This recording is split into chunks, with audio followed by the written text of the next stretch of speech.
Okay.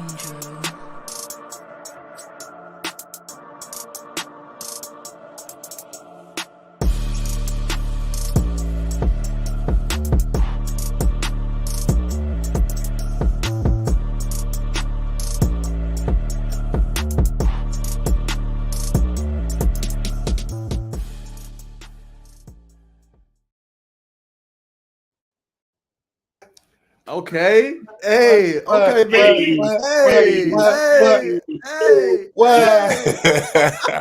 Welcome in, ladies and What's gentlemen. going on, y'all, man? As you can see, Bacon coming with the energy today, man. We got Jerome down below. Before I bring them on and in, man, we got a jam-packed episode today, man. Appreciate y'all coming on. Man, we are breaking doors down, man. We're going to have on ATL or Greenlight Media.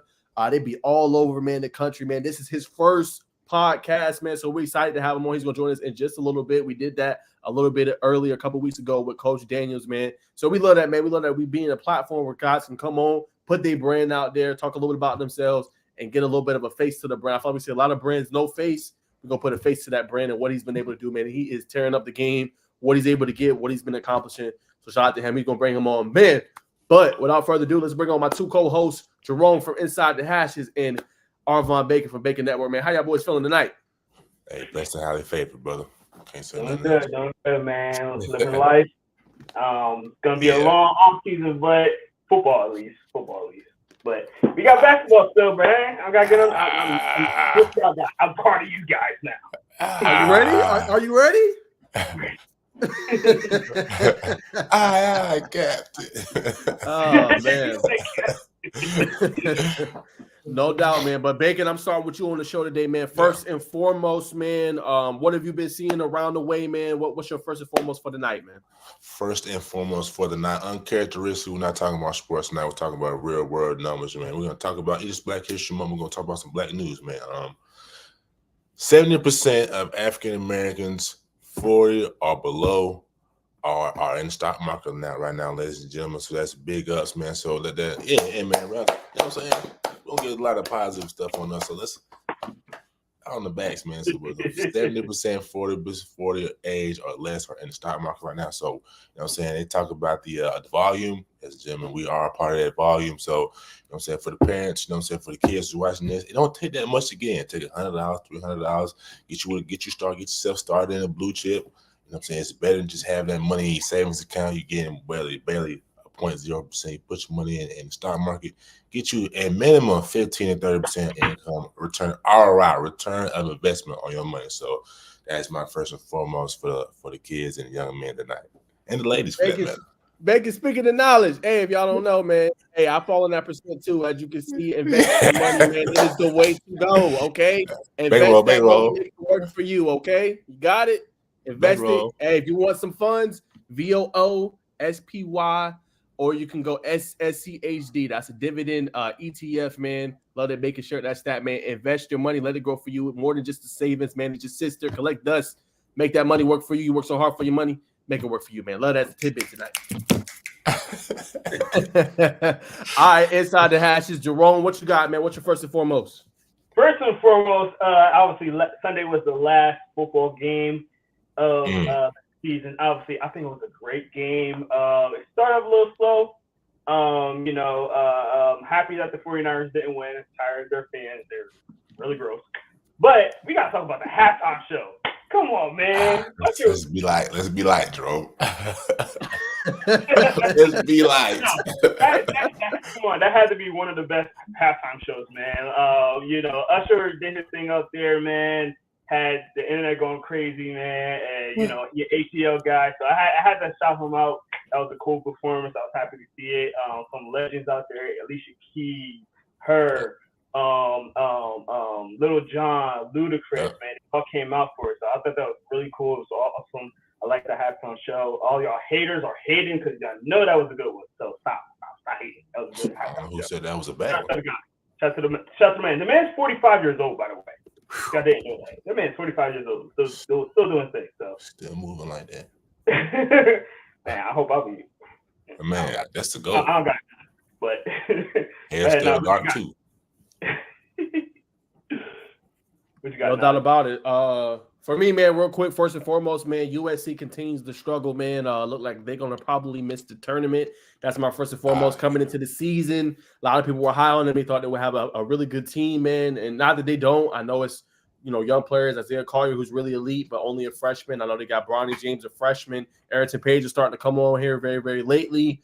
Boogie Ellis is a primetime prospect, as we all know, but just have not gotten it to kind of mesh, struggling, probably on the outside looking in, unless they go on a great run and have a really good conference tournament, man. But that is my first and foremost. I thought that talent, I know sometimes it takes that continuity, that cohesion, but they have been struggling, man. Hopefully they'll be able to get together, but likely going to miss the tournament. Very likely. Yes, very likely. All right, so that is the first and foremost that concludes this segment. Without further ado, if he's ready, let's go ahead and bring on Greenlight Media, man. Officially, Greg. Appreciate you coming on the show, man, and get back to me. Let's talk some hoops, man. Yes, sir. Ding, ding, ding, ding, ding. Let's do it, y'all. Let's do it. You got me into the segment. Talking about that USC. Segue you in, man. Had to segue you in, No doubt. Sure. Well, man, before we start, man, just tell us a little bit about yourself, man. Tell us about the Greenlight Media brand, man. Everything you guys are about. What's a little bit about what you guys do on the daily, and what's a little bit about what your brand is about? Yeah, so Greenlight Media started by me straight out of high school. Actually, the COVID summer, I have to give a lot of credit to the COVID summer because the media wasn't out that summer in the AAU scene. The slams, the Bleacher Reports, the Balls Lives, they weren't able to send their videographers traveling, kind of capitalizing off the on the radar events and other local stuff in Atlanta, and Atlanta being one of the only hubs that was hosting during COVID. And originally it was just my friends needed help getting exposure. They couldn't get college looks because of COVID. Hey, Greg, can you come shoot me a video? Can you come put my highlights together? They knew I was into the video editing. And honestly, I didn't have a camera at first. I was going around gym to gym, 8 a.m. to 8 p.m., filming with my phone with a couple guys from high school. And eventually it's just kept on growing and growing. I guess in the early stages, it was big to get featured on Bleacher Report, ESPN, like all those big accounts, help the growth of it. Following the guys that we covered in high school, the Chase Cormier's, Cameron McDowell's, Scoot Henderson's class. Those guys eventually, as they filled out to the college and pro ranks, I figured, hey, might as well cover them. Those are our guys. We just started expanding, got better with it, expanded our team. Now there's 7 of us. Tough. Yeah, we got all of us are pretty much out of the Atlanta area, but I've met some people in college up here in Boston that have helped me out. We got one of my friends, Nick, who's been there since day one. He's at Tulane. He's a basketball manager there. My guy Francesco goes to Georgia Tech. My guy Ben at Kennesaw State. So we still have some roots in the Atlanta area. And then I don't know if you guys know C-Rod Films. Carlos Rodriguez from the Augusta area does a lot of work for me. I don't know if y'all are familiar. And then a couple of guys out in Cali right now that I met up in college. So the team is growing.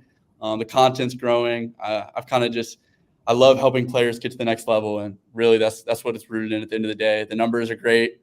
50,000 followers now on all platforms. That's dope to see. But at the end of the day, it's, hey, we posted this high school player's highlights. He's getting a college offer. Hey, we helped film this guy's whatever pre-draft workout, and now he's getting looked at by NBA teams. That's where the fulfillment comes for me. So, yeah, it's been great to see the growth. Definitely, I mean, it looks good to see the numbers, but it's nowhere near where I want to be. So, But yeah, I appreciate y'all having me on. Haven't seen all y'all's stuff.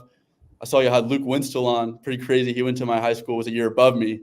So, wow. Yeah. Wow. So we're both in the media game from St. Pius High School. So, yeah. Back to back. That's pretty dope. I did not know that. That's pretty dope. Okay. Yeah. So tell me, Greg, a little bit. How do you? I know you got a little bit of a team, but how do you manage all I know you say you're in college right now in school. So how do you manage just the books, man, and being able to get this great content out and still give coverage to these players? Yeah, man, it's tough, especially with being in college. But really getting more organized now. We're on Discord. That's helped with the organization a little bit. Just organizing it to have different sub pockets of the brand, like guys who are working on content, guys who are working on TikTok, guys who are working on the business side, trying to get sponsorships. So kind of branching that out. And then I think just it's been clutch that I've formed a really big videographer friendships and relationships on the ground. Working in video to start, being the man behind the camera has given me kind of a new lens to get access to videographers and knowing that, hey, I have a guy who's filming the game at UGA tonight. Might as well get his footage. Having a guy at Auburn, and that's kind of helped me out. Still making sure I have footage on the ground because at the end of the day, like while we are a little bit more nationwide and we are posting a lot of TV footage, I think that our roots in Atlanta are a huge aspect of it. And without Atlanta, we're not where we are today. So.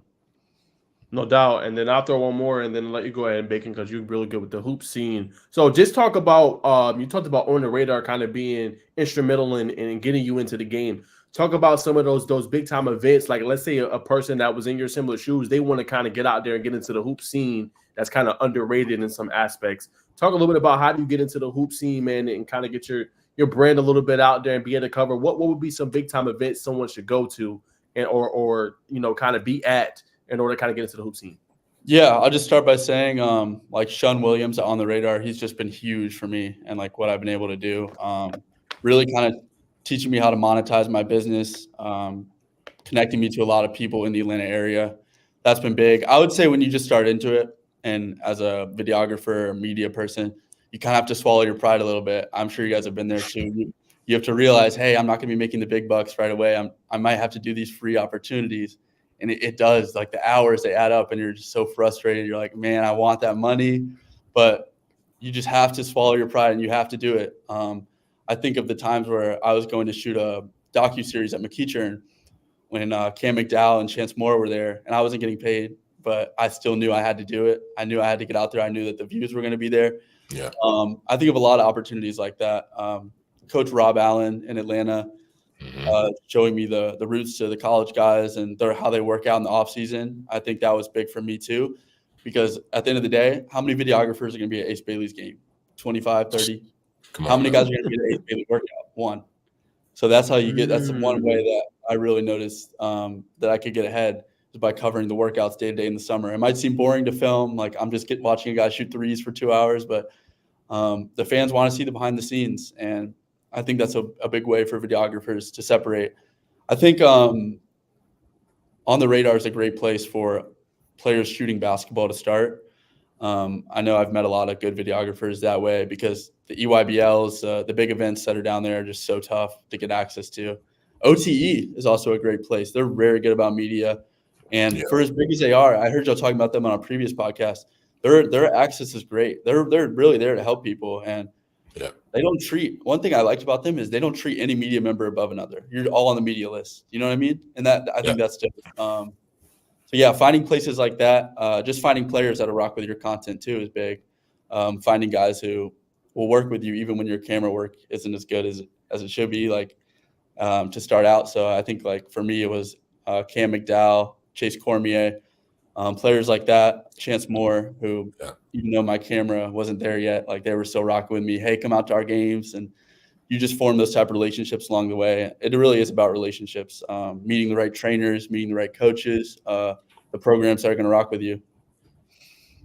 It's a good point. And then Bacon, man, I mean, it reminds me what that last thing he just said just reminds me of you, man. That's your footage, bro. You like to go behind the scene, like we'll go to football real quick.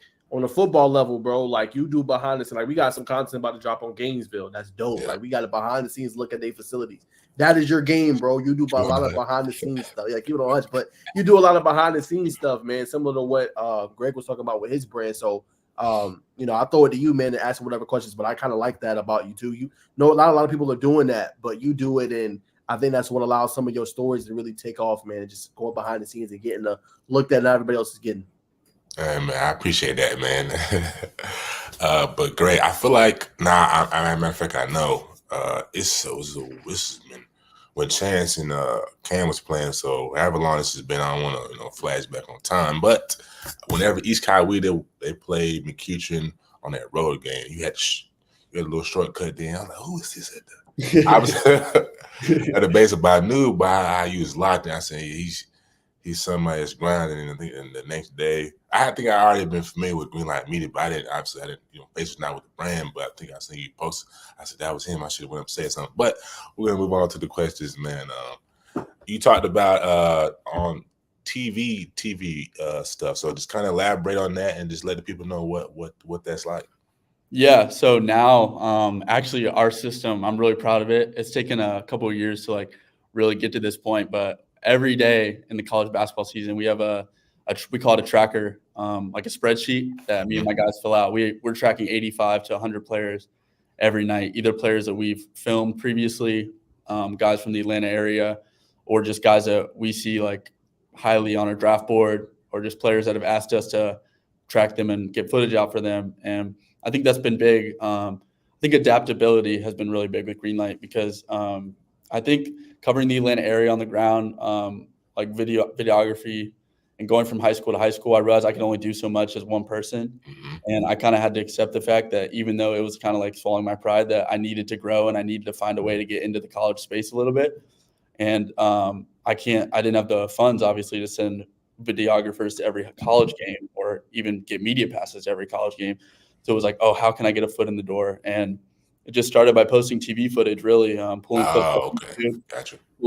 pulling clips off Twitter, just literally everything I could do. And now I'm lucky enough to where I can send a videographer to a different college game. And now like collaborating has been huge on Instagram, like the collaborative feature. So having those colleges, like Auburn has collabed with us a few times this year, Tulane, UGA. Wow. Yeah, so having those colleges like post something and collab with us, or we'll post some of their players and they'll collab with us. Like that's been huge to grow our audience, because now I don't think we're just appealing to the Atlanta high school basketball fans. We're just appealing to basketball fans at every level.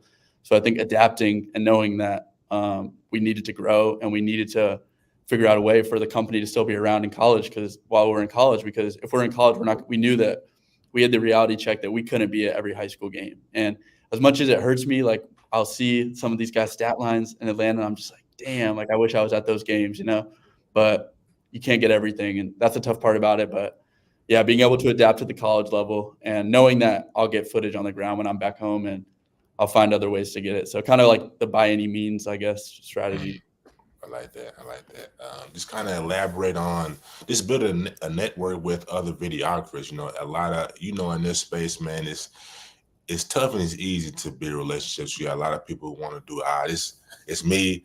I'm the guy out front. There's a lot of people that still think they can do it by themselves, but obviously, you're wise enough to know that it takes a village, it takes a team to do something special. So how have you kind of cultivated relationships with other videographers that still have boots on the ground?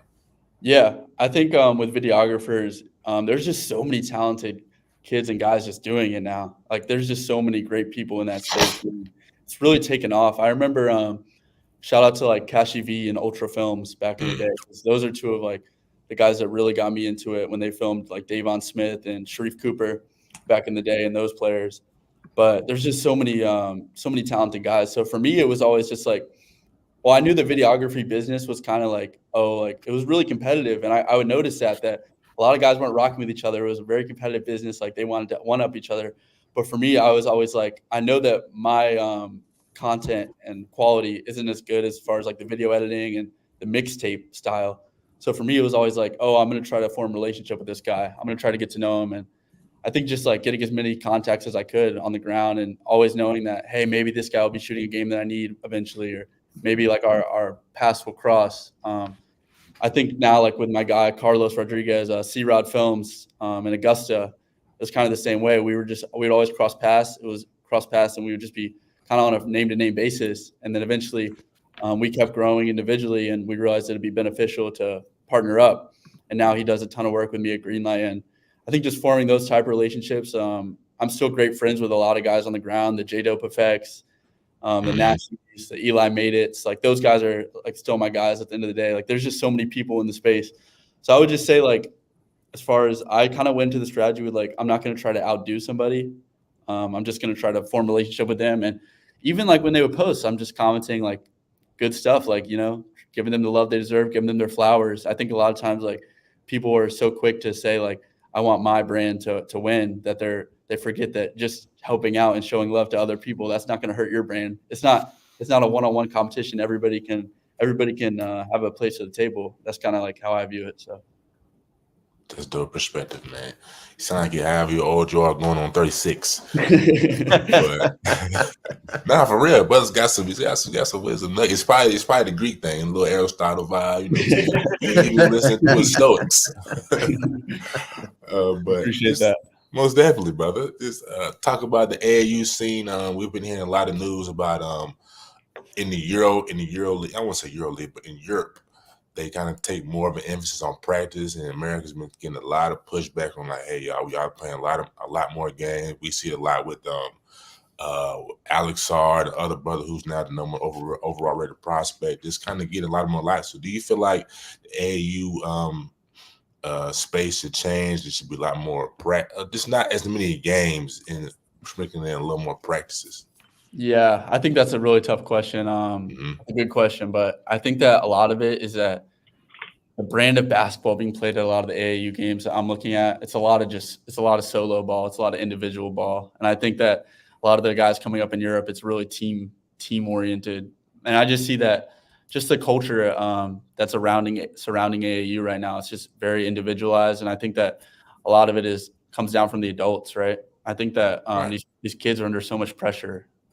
And a lot of it is understandable, and it's tough. Like, it's definitely a thin line because I think there's a lot of good things in the AAU scene right now. I think there's a lot of great people, and I think for the most part, everybody has good intentions with it. But I think getting more team oriented, getting guys that putting emphasis on team basketball and winning, I think that would be huge. And honestly, just like the flipping teams, you guys have seen that. Just guys are at one team one weekend, one team the next weekend. You can't. Right. I don't think that helps you as a basketball player. And I think just for a player by player basis, I think that it should be known that you don't have to score to win. And I think that we've seen that. I think that that's been a big thing that I've seen is the kids who accept the fact that maybe that's not their role. Maybe they're not a huge scorer. I think of I forgot his name. I'm blanking on it, but Ace Bailey's teammate, the one who gets all the rebounds right now. I don't know. Doji. And Doji. See, yes. He knows his role, and it's going to work out for him, right? If he knows that Ace is a scorer on the team, he knows he's got to grab the rebounds, he's got to grab the blocks, he's got to make other plays in other areas. So I think that, just like building more all-around players and knowing that they don't have to be wired to score. I think that Overtime Elite is an example of that. A lot of the players that come in thinking that they have to score and that they come from these backgrounds where scoring is huge for them, and they get there and they realize, oh, I'm not going to be the scorer, and they kind of taper out. But the players who can adjust and get used to the level and really build on their role in that level. I think of like a Kanan Carlisle last year. He went from averaging 25 a game at Milton. He goes to OTE, he averages 9, 6 assists, 6 rebounds. He's able to adjust, and it's paid dividends. He's killing it right now on the Pac-12. So I think the AAU scene really just getting people wired to win and play winning basketball. I think that's a big thing, and that starts with the coaching. It starts with the parents. I think there's a lot of other things, but I think that's a big thing to be keyed in on. Great answer. Last thing for me now, I'll pass it on to the brothers. What's your major, brother? You know what I'm saying? You're in the media space, but are you a liberal arts guy or are you business? What you doing? Yeah, so I'm at a liberal arts college. I'm at Emerson College. I play soccer up here, but I'm a sports communications major, so kind of like this avenue is perfect for me. And then I'm really interested in the business side of things, so getting a minor in entrepreneurship, I think it kind of ties in. I'm really lucky because I feel like a lot of people they tell me, like my friends are like, I'm not studying what I want to do, but I feel the exact opposite. Like I'm like the professors I'm meeting, the people I meet, I just feel like I'm just right in the right spot right now. So just trying to get my degree. I'll be finishing up next fall. So yeah, and then hopefully, I don't know if I want to go into a graduate assistant type role with a program because I really like the team aspect of it, or maybe just try to get a job at some basketball organization out there. But I know that my passion is in sports. So, Godspeed, brother. Thank you. I appreciate that. What you got, Jerome? Yeah, man. Looking at Greenlight Media, it's like, for me, I feel like it's like the basketball version of Inside the Hatches. Like you got a lot, like you parallel a lot. Very heavy in the media. You know how your upbringing kind of came up. I think it was really fascinating. So I want to kind of go back on the business part of that. What made you, Greenlight Media? How did you come up with the name? How did you come up with the logo? How that all kind of came up for you? Yeah. So for me, I just like the term Greenlight. And because my name is Greg, I just thought like Greenlight Greg, it would kind of like the sound. And then I guess like it just kind of came like as a nickname playing rec league basketball with my friends. And they're just like, oh, Greenlight Greg. And I just always had a passion. I knew I wanted to have a platform for sports. I just knew it from a younger age. So I knew that as soon as I had the opportunity and COVID kind of gave me some time, that Greenlight Media was going to come about. The new logos are up on the pages, by the way, so those are brand new. But I kind of knew that the traffic light concept would fit in for basketball and the way basketball is going with perimeter shooting and just like the 3-ball. So I kind of figured that Greenlight would be the way to go for it. That's awesome, man. That's awesome. So obviously, starting a company is not easy. You got to run the people there. You got to run, the social media. You got to run, the business aspects of it as far as getting revenue and stuff like that. Tell us some of the challenges that you came about and some of the nuances since becoming, the CEO that you are, basically, to get this thing going and get it running the way you are. Yeah, I would just say that the unseen hours, right? I guess that's the tough part. Everybody just sees what's on your page. They don't see the drives to southeastern events in the southeast. They don't see the plane rides to just the day-to-day grind of it. I'm thinking specifically to events that I've covered for 4 days, 8 a.m. to 8 p.m. 4 straight days, and it's just like, man, is this worth it? And just always having that inner tuition that you just want to keep pursuing it and you want to keep going after it. Some people have the drive, and I feel like I'm lucky enough that I do, and blessed that I do have that drive. And I think that those, like I was saying earlier, the days where the money isn't coming in and you just have to push through. And I think also the challenges are just the social media space, right? It's the algorithms, the numbers. You're like, why is this not doing well? I spent hours on it. And I think just realizing that sometimes your posts are going to go up and sometimes they don't. That's something I struggle with still. But I think just realizing that you just got to keep creating and keep putting stuff out there and really just believe in your mission. Just believing that I just always know that deep down, I'm like, Greenlight Media is going to grow. I just have to keep going. I just have to. And I think that's just you just have to have a vision. You have to view your company in a way that nobody else does. That's kind of how I see it. Yeah. I mean, since Naj told me you was getting on, I did a little studying on your page, man. It's beautiful. So keep doing what you're doing. Great stuff.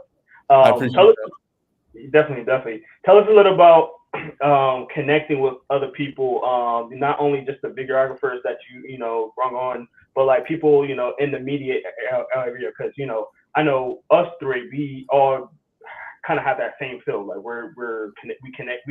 We connected with each other, and then that's how this podcast started together, and then we started expanding from there. So tell us how that's working for you and how you got into where you are, where you're so known so fast. Yeah, I think on Instagram now, the collaborative feature is so big for what I want to do. And I know that it's a big way to kind of introduce myself to a lot of creators in the space. And I think it's a good way for ideas to come together. And it's kind of something that I've been utilizing. I know there's some big accounts that I'll reach out to, and it kind of just forms a relationship from there. So that's one way to do it, just starting on social media. I think it's a good way for creators to mix their content together. But on the ground, I would just say that it was really just taking any opportunity I could. I think a couple of times I would do some freelance work for a Slam, a Who's Next back in the day. There's Sports Center Next now, but taking freelance opportunities, just always saying yes is something that I've learned to do. Just if people need footage, I try to say yes. I try to help people out as much as I can. And just meeting as many people on the ground as I can and staying in contact with them. Maybe that's the hardest part, actually, just knowing that you can't just meet somebody, you have to stay in contact with them. So literally every day I'm writing down a list of people that I want to connect with during the day, and how it relates to Greenlight and keeping my tabs with people. So I think that even in the NBA Summer League, y'all asked earlier an event that people in the media game need to go to. And if you want to get into basketball, I can't think of a better spot because you just have access to everybody out there. So literally NBA Summer League, you're walking around the arena and you're seeing GMs, you're seeing executives, you're seeing scouts, and it's just introducing yourself, keeping contact and stuff like that. So I think just finding events too is a big thing, finding events where people are going to be at. I'm sure for football, y'all have y'all's events, probably like Corky Cal and the state championships and all that stuff.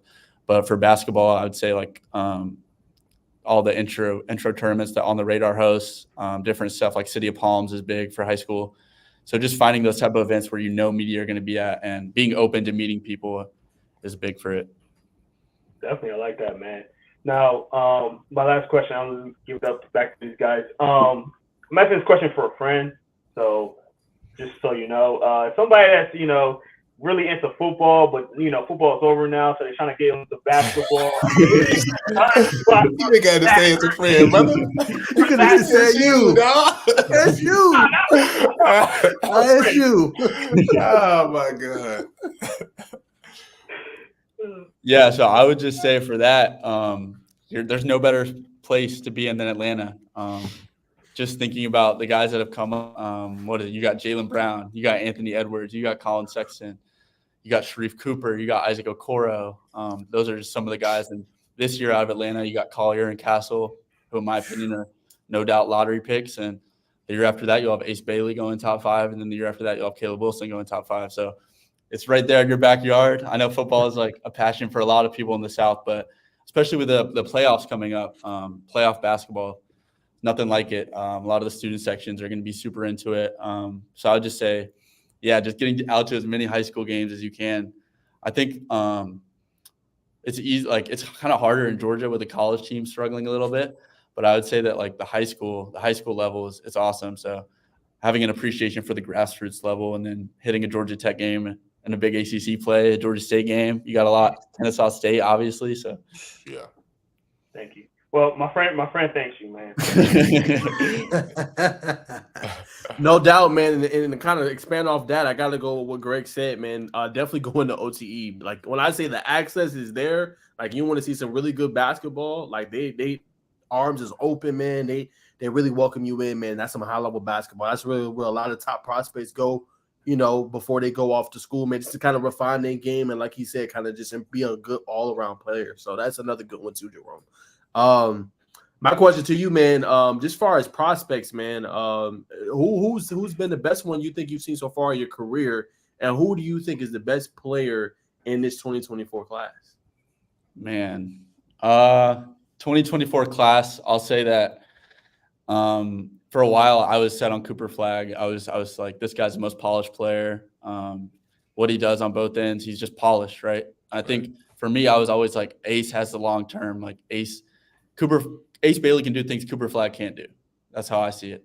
Ace Bailey, his shot making ability, he makes shots that Cooper Flagg I don't think would attempt, and I think that they're both so good. So it's tough for me, but I'm leaning Ace now, definitely. Having seen him a lot this summer too, I do think Ace Bailey's the number one player. I have seen both of them play a lot in person. I've seen some great performances by them in person. I've seen some Ace Bailey 40 and 50 pieces. I've seen when Cooper Flagg went toe-to-toe with the Boozer twins and beat them. So I think giving both those guys their flowers because they're both going to be awesome for a long time. But as of right now, I'd say Ace Bailey. I also appreciate that Ace is at a public high school carrying the load. And I think that goes a long way, too, for his development, being able to get all those shots and be able to be the main guy and be a leader, whereas Cooper's in a situation where he's with so many other stars. And it's not a knock on Montverde because I'm a big fan of their system and what their coaches do, but I think there is something to be said for an Ace Bailey being able to carry a team like that and do what he does. Best prospect, wow. Ace is really up there.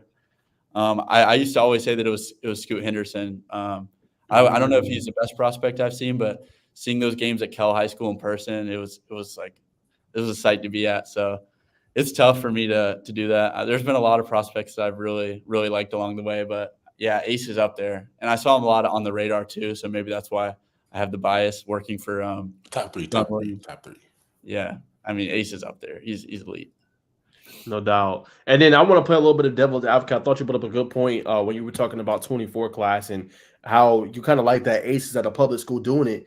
You see a lot of athletes too. Like I give you an example. You probably know him. He went to Cal, Peyton Marshall, right? Yeah. He was there. They just won the state championship. Now he's at OTE, obviously getting experience. So what's your thoughts overall, man, of athletes, one, either staying at public and not playing always the D1 talent every single night, but then when you go to OTE or these major academies, you're playing D1 star talent day in, day out. What's just your thoughts on that whole aspect? Yeah, I think it's really tough because it's a lot about the individual player situation, I think of like a player like J.D. Davison coming up in Alabama and playing at like such a low level in the high school ranks there.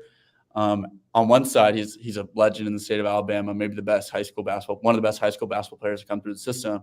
But at the same time, if he would have gone to a big prep school, maybe he would have been more ready and adjusted at Alabama, and maybe he'd have been a first-round pick, which would have earned him a lot more money. So like there are two sides of things.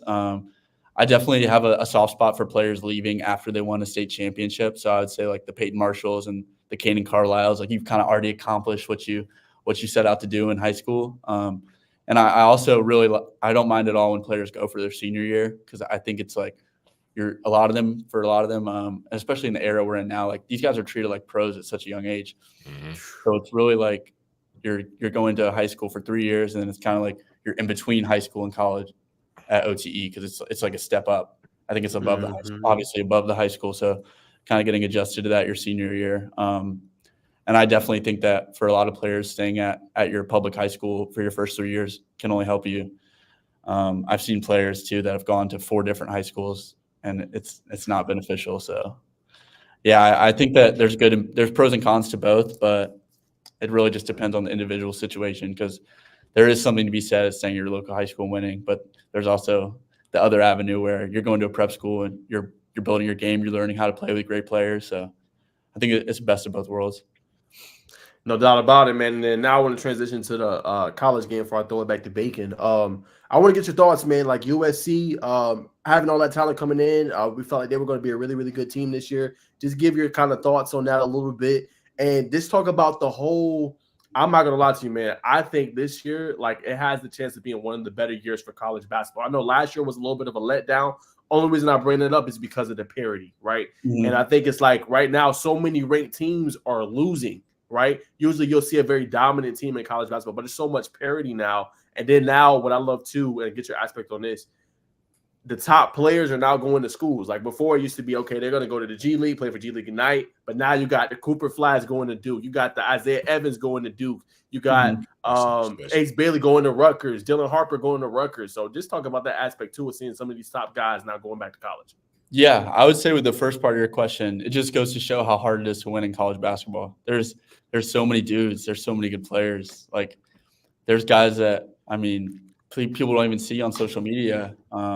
I think early on in the year, they played Long Beach State, USC, and it's expected to be a blowout. Oh, what highlights is Bronny and Isaiah going to have today? And you play against a guy, I forgot his name, but the guy in Long Beach State was hooping.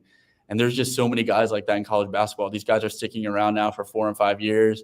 They're in no rush to leave. A lot of them are kind of finishing up out of their COVID years. So there's just a lot of guys in college basketball. For USC, I think it's tough because they have a lot of talent. It's just they're in a tougher conference than people give it credit. The Pac-12 is good. We have a lot of Atlanta connections now in the Pac-12 with Davon Smith at Utah, Kaden Carlisle at Stanford, Zay Collier and Arrington Page at USC. So that's a deep conference. And I don't think people realize people don't realize too that talent, it doesn't win. You know, talent isn't going to win every time. Teams got to mesh. The coach, they have to respect the coaches. They got to want it. They got to want to win. They got to buy in and realize that it's not just going to be we're going to have fun and, you know, be a leap year to the NBA. Like you got to buy in. You got to be all in. Definitely see that in football too, right? But yeah, I think that's a big thing. As far as like the parity that you mentioned, it is so hard to win on the road in college basketball. It is brutal. I think of the Big 12 right now. It just seems like any time a team goes on the road, they can't win. Like Kansas last night, Bill Self getting ejected. Even like UNC and Duke coming to Georgia Tech. Shout out to Damon Stoudemire. I think that even though they haven't had the best success this year, you can definitely see a culture shift, and you can see things this year at Georgia Tech that you haven't seen in previous eras. So, yeah, I just think it's just so hard to win on the road, and it's gonna shape up for a great March Madness. There really isn't a clear favorite. If I were to pick a team right now, it would be UConn for me again to repeat, just because they have the pedigree. They have a great combination. I think right now the key in college basketball is having the combination of experience with talented young guys coming in, going into the portal and recruiting. You have to do both. Sometimes a team will go all in on the portal, and it's really hit or miss. Like Arkansas this year, they've struggled a lot. They're not going to make the tournament. They were all portal guys. Danny Hurley at UConn, he goes and gets Cam Spencer from Rutgers, a Tristan Newton from Eastern Carolina, and then he's recruiting a Steph Castle, a 5-star from Newton. You know, he knows how to win. He's got Klingon too. He's got enough guys coming back, And I just think that's the recipe. So I think I would say UConn right now, just because of their championship pedigree. There's a lot of great teams, though. So it's going to be tough to follow my bracket. A lot of it's just going to depend on the matchups, I think. No doubt. I'll throw it to you, Bacon. Appreciate you answering that, man. Yes, sir. When it comes, it looks like you're in the library right now. Those pictures behind you. But how do you just kind of control your time management? How many basketball games are you watching on a weekly basis? Yeah. Well, first of all, I didn't want to take the call from my dorm room, so I just booked a little study room. Yeah. For my routine, I would say that I'm trying to watch as many games as I can, and it just depends. Kind of, part of me is just like I'm so ready to be done with school. I just feel like, man, I'm ready. Because of how Greenlight's going and just where I see my future in basketball. I'm like, I'm so close. Like, just let me finish up. Like, that senioritis is kicking in, but trying to watch as many games as I can. I think when I have something like Greenlight too, sometimes it makes it tough to just appreciate the basketball because it's such a content thing. Like, hey, I'm just thinking about it from, who am I going to have to post? So kind of finding the balance to where I'm worried about content, but also I'm just consuming basketball and enjoying it, making sure that love of the game doesn't fade. But I would say that I'm probably trying to watch 3 games on a Saturday. That's like the main day. Probably I try to watch, I guess there's 7 days a week. I'm watching 7 to 10 games, trying to fit that into my schedule. But I mean, for me, it's just like, I can't be talking about basketball if I'm not watching it. And I think that goes for a lot of people in this space too. You can definitely tell when guys are watching it. So. Yeah, for sure. Dang. I was so locked in.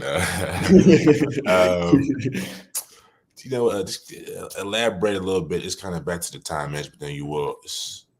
Soccer season's over, right? It's about to start up. Yeah, it's in the fall. It's in the fall. That's right. So, dang it. Jerome, help me out. And I'll come back.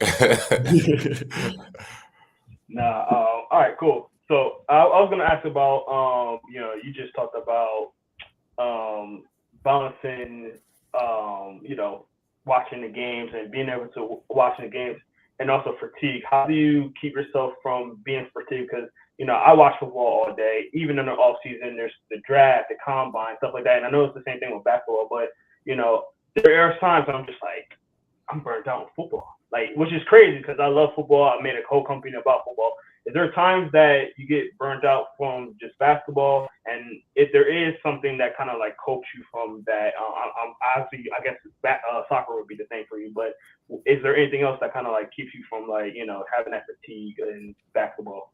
Yeah, actually, I was thinking about this recently because I was kind of getting in that lull of just like, man, it's just like daily, every day. Like, I just want to watch the games and enjoy them. But a big thing for me is going to the games in person. I know you mentioned that I went to a game at Harvard, kind of just like going to a game in person and kind of realizing, man, I'm really doing this. Like, I really love this game. I'm really lucky to be working in it. So I think balancing what I do, like just behind my keyboard and going to stuff in person, because a lot of it, I really miss the in-person aspect of it. So trying to get to as many things as I can in person, and also just like playing basketball helps me bring like the love of it back because I'm still like young enough to, really like play it as much as I can, like pick up. So yeah, I think those are 2 big things. Yeah. And then just like exercising too, because sometimes like this sounds so basic, but man, if I don't exercise, then I feel like I'm not myself. Like I just get too stressed about what I'm doing. Why aren't the numbers doing well? What do I have to do today? I just get overwhelmed. And then it's crazy how a 20-minute jog or, just a quick exercise makes you reshift your mind. So I think those things are big. And then, yeah, going in person, working out, honestly, just planning ahead too. If I keep like a to-do list or a plan ahead of my day, then I'm much better going about it. Definitely. Now, tell me one time where maybe there's an event or something that happened with the company that like really sticks in your mind. You're just like, man, like that really happened to us. Like, tell us that moment for you. Yeah, so it probably this is such a lucky thing, but so I went up to one of my first big breaks with Greenlight was the first year. It was a few months in, and I got invited to cover Team Thad. They're out of Memphis on the EYBL circuit, just their tryouts. So I was already pretty happy about that. Like I was like, dang, it's a big opportunity. They have a lot of good players. Some of the players are Chandler Jackson's at Florida State now. Bryce McGowan's with the Hornets. Solomon Washington's with Texas A&M. So they were pretty loaded. So I was just excited to do that. It was like one of the first times I got to fly up there. And on the last day of the camp, John Morant shows up fresh off his Rookie of the Year. And I'm just like, oh, my God. So, yeah, Wow. John Morant's there. They actually have an alumni versus current players game. And I'm like holding my camera shaking. I'm filming John Morant all of a sudden. He's going crazy. He's dunking. He has his own little dunk contest with the players after. The whole arena's hype. I put out a reel of John Morant dunking over a 7-footer on Team Thad, and I checked my phone in an hour. ESPN posted, Bleacher Report posted. It seemed like everybody had posted it. And for a company at the time, I think, now I'm at 30,000. I think I was at like 2,000 followers maybe on Instagram, and I'm just looking at the followers. I'm just like, dang, like these hours have paid off. Like, I'm just That's like, what's up. yeah. So I think like those type of breaks are huge, and probably a little bit lucky, but I mean, maybe there's not a videographer who goes up to Memphis for the price I took it for. So maybe I kind of look at it that way. Like I was willing to say yes to the opportunity no matter what, and it paid off for me. Maybe Team Thad would have approached another videographer and he would have said no because I think I deserve more money. And I think just like those little opportunities, if you take them, and sometimes they turn into something big. 100%. All right, I got one more question, and Bacon, you can actually answer this too, because we're all videographers, we all edit and stuff like that. Because I have a story myself. What is the one time where you did something and you're just like you had the perfect shot and it didn't work out for you? And I had one myself. But what is that one shot that like you was editing and you're looking at it and you're just like, oh, what happened? Like why? Like it could have been like you messed up, somebody else messed up. What's that one moment, Man, I think part of what I was like doing in the beginning to try to get an ad up on other companies was I would post clips right after they happened. So I knew that videographers like that I was competing against and that were bigger than me were going to wait till after the game. So I was like, man, I'm throwing this up during the game. And I thought I got a big play from Scoot Henderson. And I just hear I'm editing on my computer mid-game, and I just hear the crowd erupt. And it was like, it was a crazy, like I think it was either a windmill or a poster. And I just had to kind of reevaluate things after that. But there were a few plays like that I would miss. Also, just like people don't realize like camera work is hard. Like you're gonna miss stuff like to start. You're gonna miss more than you think. Yeah, it's crazy. So I think just like the trial and error of it, just like there was so much stuff I'd miss in the beginning, and a player would contact me after the game, and I would just be like, man, I missed it. And I don't think a lot of the times the players or parents understand like the trial and error of like the actual difficulty of learning a camera. But there were definitely moments like that where I would be kicking myself. Now, I don't know if how it is with basketball, but recording football, you don't always get a chance to like follow a person the entire play and like get that play and get that player to get to that player. So there was a time where I was at this tournament and I was literally locked on this kid, came off the backfield as a running back and did a wheel route. And I literally I don't know why. Like I just followed him the entire time, and I had it from beginning play to the end of play. He went like this and dropped the ball. I was like, oh my God. There's those moments, man. It was the perfect moment. I was like, you don't get an opportunity like that a lot in football because you don't like. Sometimes you get the quarterback and the quarterback throw, and you have to go to the player and catch the ball. Yeah, I was gonna say. Play. Especially football, because I feel like in basketball, if I'm going to film a big player at the high school level, like I know they're going to give me 20. So if I miss a bucket sometimes, then I'm like, oh, it's good. But for football, like for receiver, like a 5-star receiver might catch a touchdown in a game, you got to get it. So it's definitely different. Correct. It's crazy.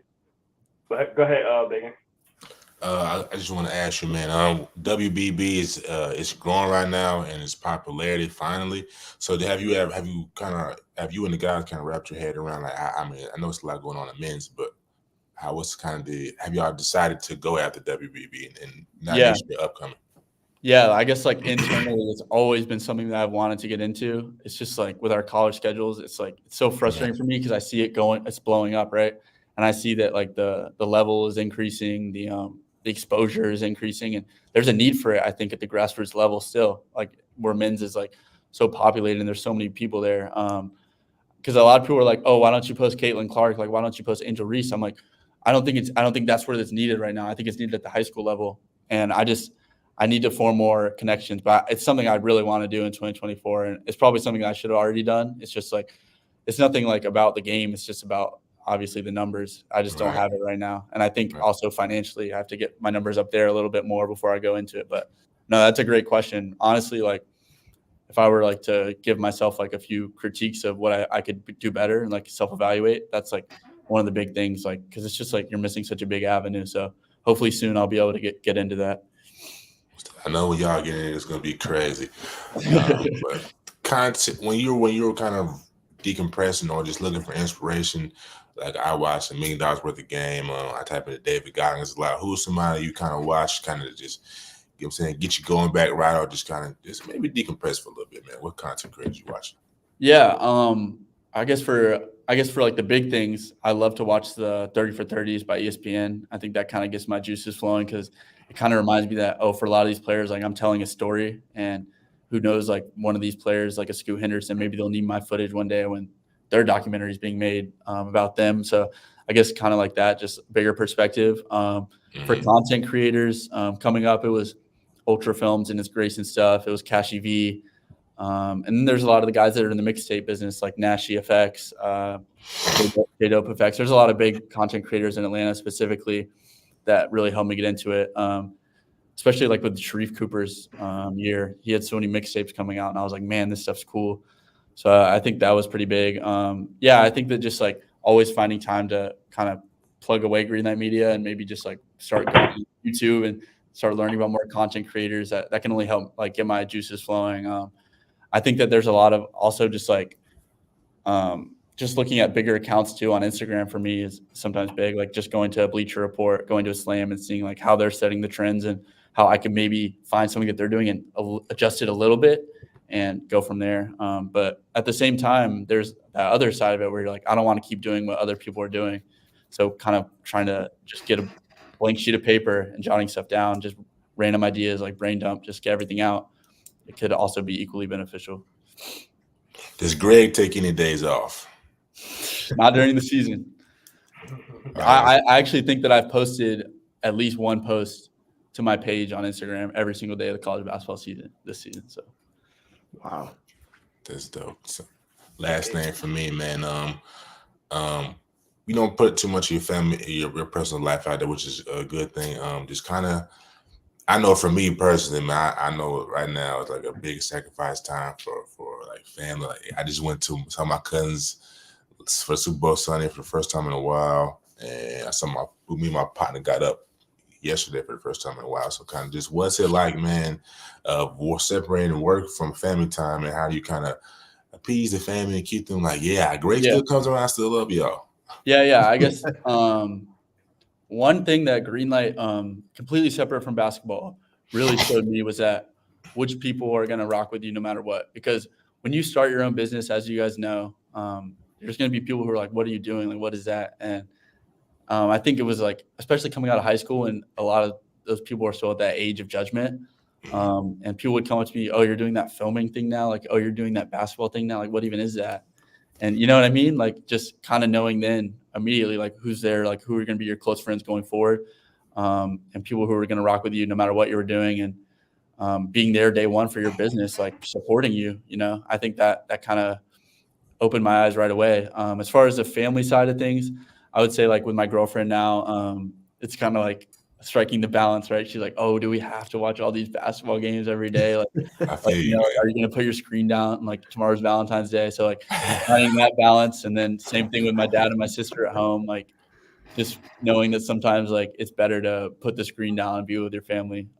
It's still a learning curve for me, because honestly, like sometimes it's tough for me. Like if there's a bunch of games on and like I know there's content I have to get out, like it's so tough for me to know that, hey, like I'm not going to be able to get that post up. But I think realizing that stuff's more important at the end of the day, and the people that's supporting the people that support you, right? Because a lot of times, like I get so caught up in Greenlight that I kind of have the tendency to maybe forget about what somebody in my family is doing or a close friend is doing, and making sure that my time isn't just consumed with Greenlight, and also is supporting what they're doing because they see what they're doing the same way I see Greenlight. So make sure that I look after them too. Most definitely, man. That was a great in-depth answer, man. The last thing for me, I'm gonna try to make it as amusing, as fun as I can off the fly. All right. Let's see. Dang, I bet. All right.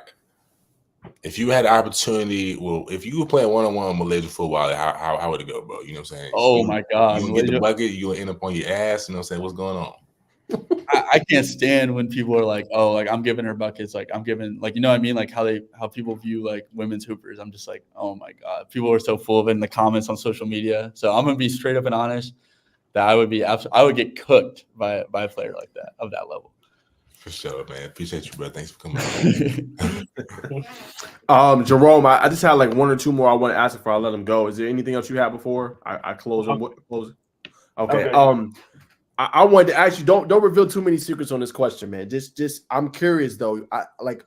What goes into getting some of these clips from TV? Like, what's kind of your thought process? Let's say you see I seen you do a post recently, Rob Dillingham. He had an incredible bucket. I think it was like a minute plus long video. When you see that, like a TV clip of a player balling out, what's your thought process? How do you get it out so your supporters and your fans can kind of see it? Yeah, so I guess like for me, knowing that with a player like Rob, there's so many people that are going to post him. So it's like I've gotten really good at it just because when I would film stuff, like I was saying, I'd post stuff in game.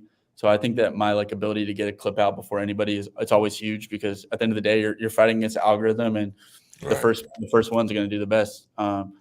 And I think like kind of realizing sometimes that you have to sacrifice the quality of a post just to get the post out is big. So I think for me, like knowing when a big play goes up and being organized and prepared beforehand, right? Like say like a Cohen Carr is playing, a Rob Dillingham's playing. Like I have those guys circled and like highlighted before. So I know that I have like the post notifications on for Michigan State and Kentucky if they're playing. And as soon as I see the post go up, like it's opening one of those whatever Twitter video downloader pages and getting it straight up. So yeah, I kind of say it's like kind of like the by any means thing as far as like getting a post up quick. No doubt about it, man. And then I wanted to ask you too, just far as you talked about kind of the grassroots on the women's side. Do you feel like, in your opinion, do you feel like high school basketball, not saying like not including like OTE, not really including the preparatories, do you feel like some of those schools, do you think it still gets the same exposure as maybe like the other, big time leagues, the OTEs, some of these big time classics, just like the regular high school hoops, like a Friday night and high school hoops? Yeah, I think it goes both ways. I think a lot of it just depends on where a player's from. Like, I think in Atlanta, there's a very good media base. And I think that players and their brands are already built up by the time they get to college. Like I'm just thinking about like when Scoot Henderson's coming out, like those classes, it seems like every player comes out now in the Atlanta area has like 10,000 plus followers for the most part. So I think Atlanta does do a good job of it.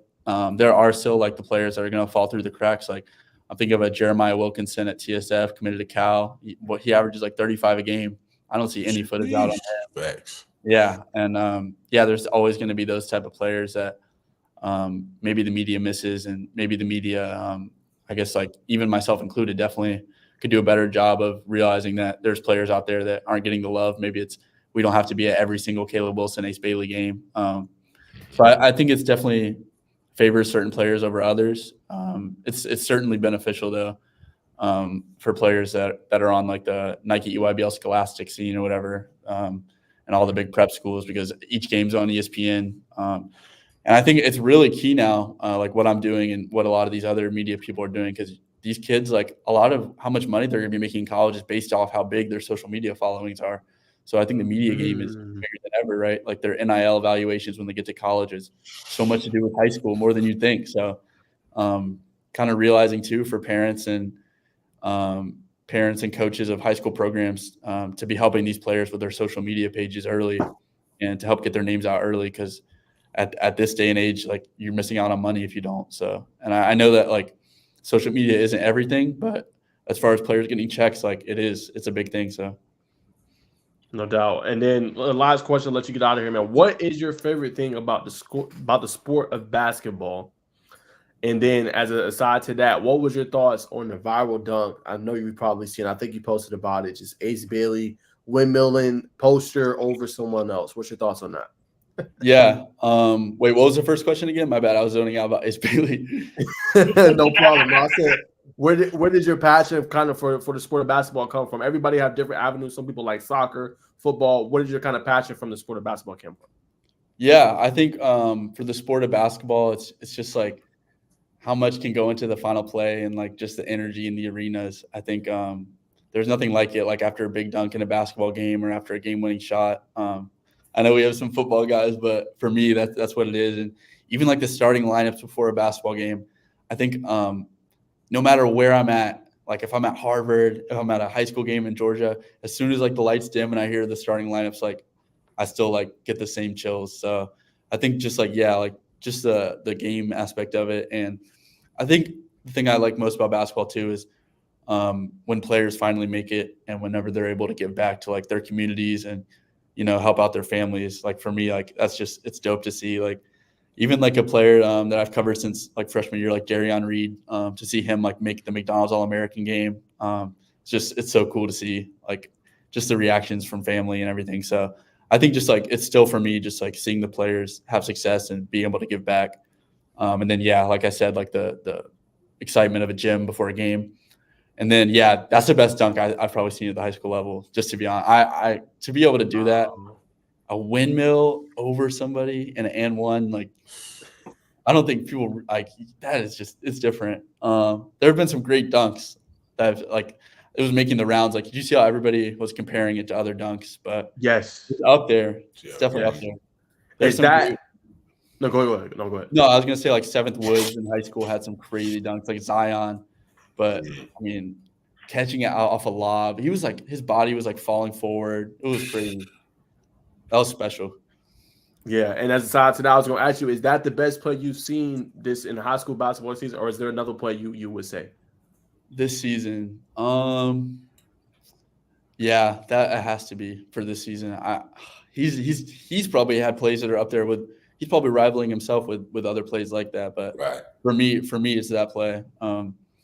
Just like the fact that he can do so many things on a court that nobody else can do. That's what makes him so special for me. But no doubt? like, I don't think Cooper Flagg is making crazy blocks and stuff, but it's not like I don't know. That was just different. That was a crazy play that like you just kind of like look at it again. You're like, oh my God, did he really just do that? So I'd probably say that play. I know there's like a lot of other good players in high school basketball, but yeah, that was good. You'll see a lot of great players plays at OTE too, like Ian Jackson on the Jelly Fam. He's cold. Yeah, but I think that one takes number one for me. No doubt about it, man. And as we let you go, man, go ahead and plug your social medias, your X, your Instagram, whatever platforms you on. Just how can people reach you? How can people find you, man? Yeah, so Instagram is just Greenlight Media, no underscore, no anything, and then Twitter is ATL Greenlight, and TikTok is _ Greenlight Media. YouTube is Greenlight Media, inactive, but you can still check it out. Maybe I'll be having a podcast soon. Y'all have inspired me tonight, but I really appreciate y'all for having me on. It's been dope to kind of talk about it, and I think just even being on a podcast shows that like what I've done has grown a lot. So I really appreciate y'all and what y'all do, especially for creators. Like Luke Winstall was on. I knew I had like Live to Grind on, like those type of guys, like shining light on what people are doing in the underground. So keep doing y'all's thing. I appreciate it. Most definitely. No doubt, man. So once again, man, that's Greg from Greenlight Media, man. Appreciate you coming on, man. Love what your work do. You have made fans and supporters out of us, man. And we support your content, man. Go give them a follow, man. Go subscribe. And we are glad, man. We are pioneers for you just to be able to get out there, man, and show your face, man. I think you do a good job on the podcast, to be honest with you. And you know you who. I think I talked a little bit too much, but Nah, never that, brother. Never that. Insightful, like, no, bro. You'll be great on the podcast, man. All right. Thank y'all so much. Y'all have a great night. Yes, sir. All right, y'all. So there he goes. That is Greenlight Media. Go subscribe. Go follow him, man. Just love that, man. I really like the platform we building, man. It ain't just about us, but getting people out there, man. And I felt really good. We got some real good praise also from Coach Daniels, man, when we had him on with me and Bacon, seen him at Gainesville High School. So just love that. I think we got to continue to do that. And that's the platform we want to build, man, not just for the players. Obviously, we want players to come on the show and give their insight and their ideas, but also creators, those that have to struggle through the dark. I think a lot of people do not get to see that. What we have to do as creators, we don't get paid a lot sometimes, journalists even, and just being able to shed light on what people are doing, man, I think is a great platform. I think it's going to continue to grow, man. So what's your thoughts?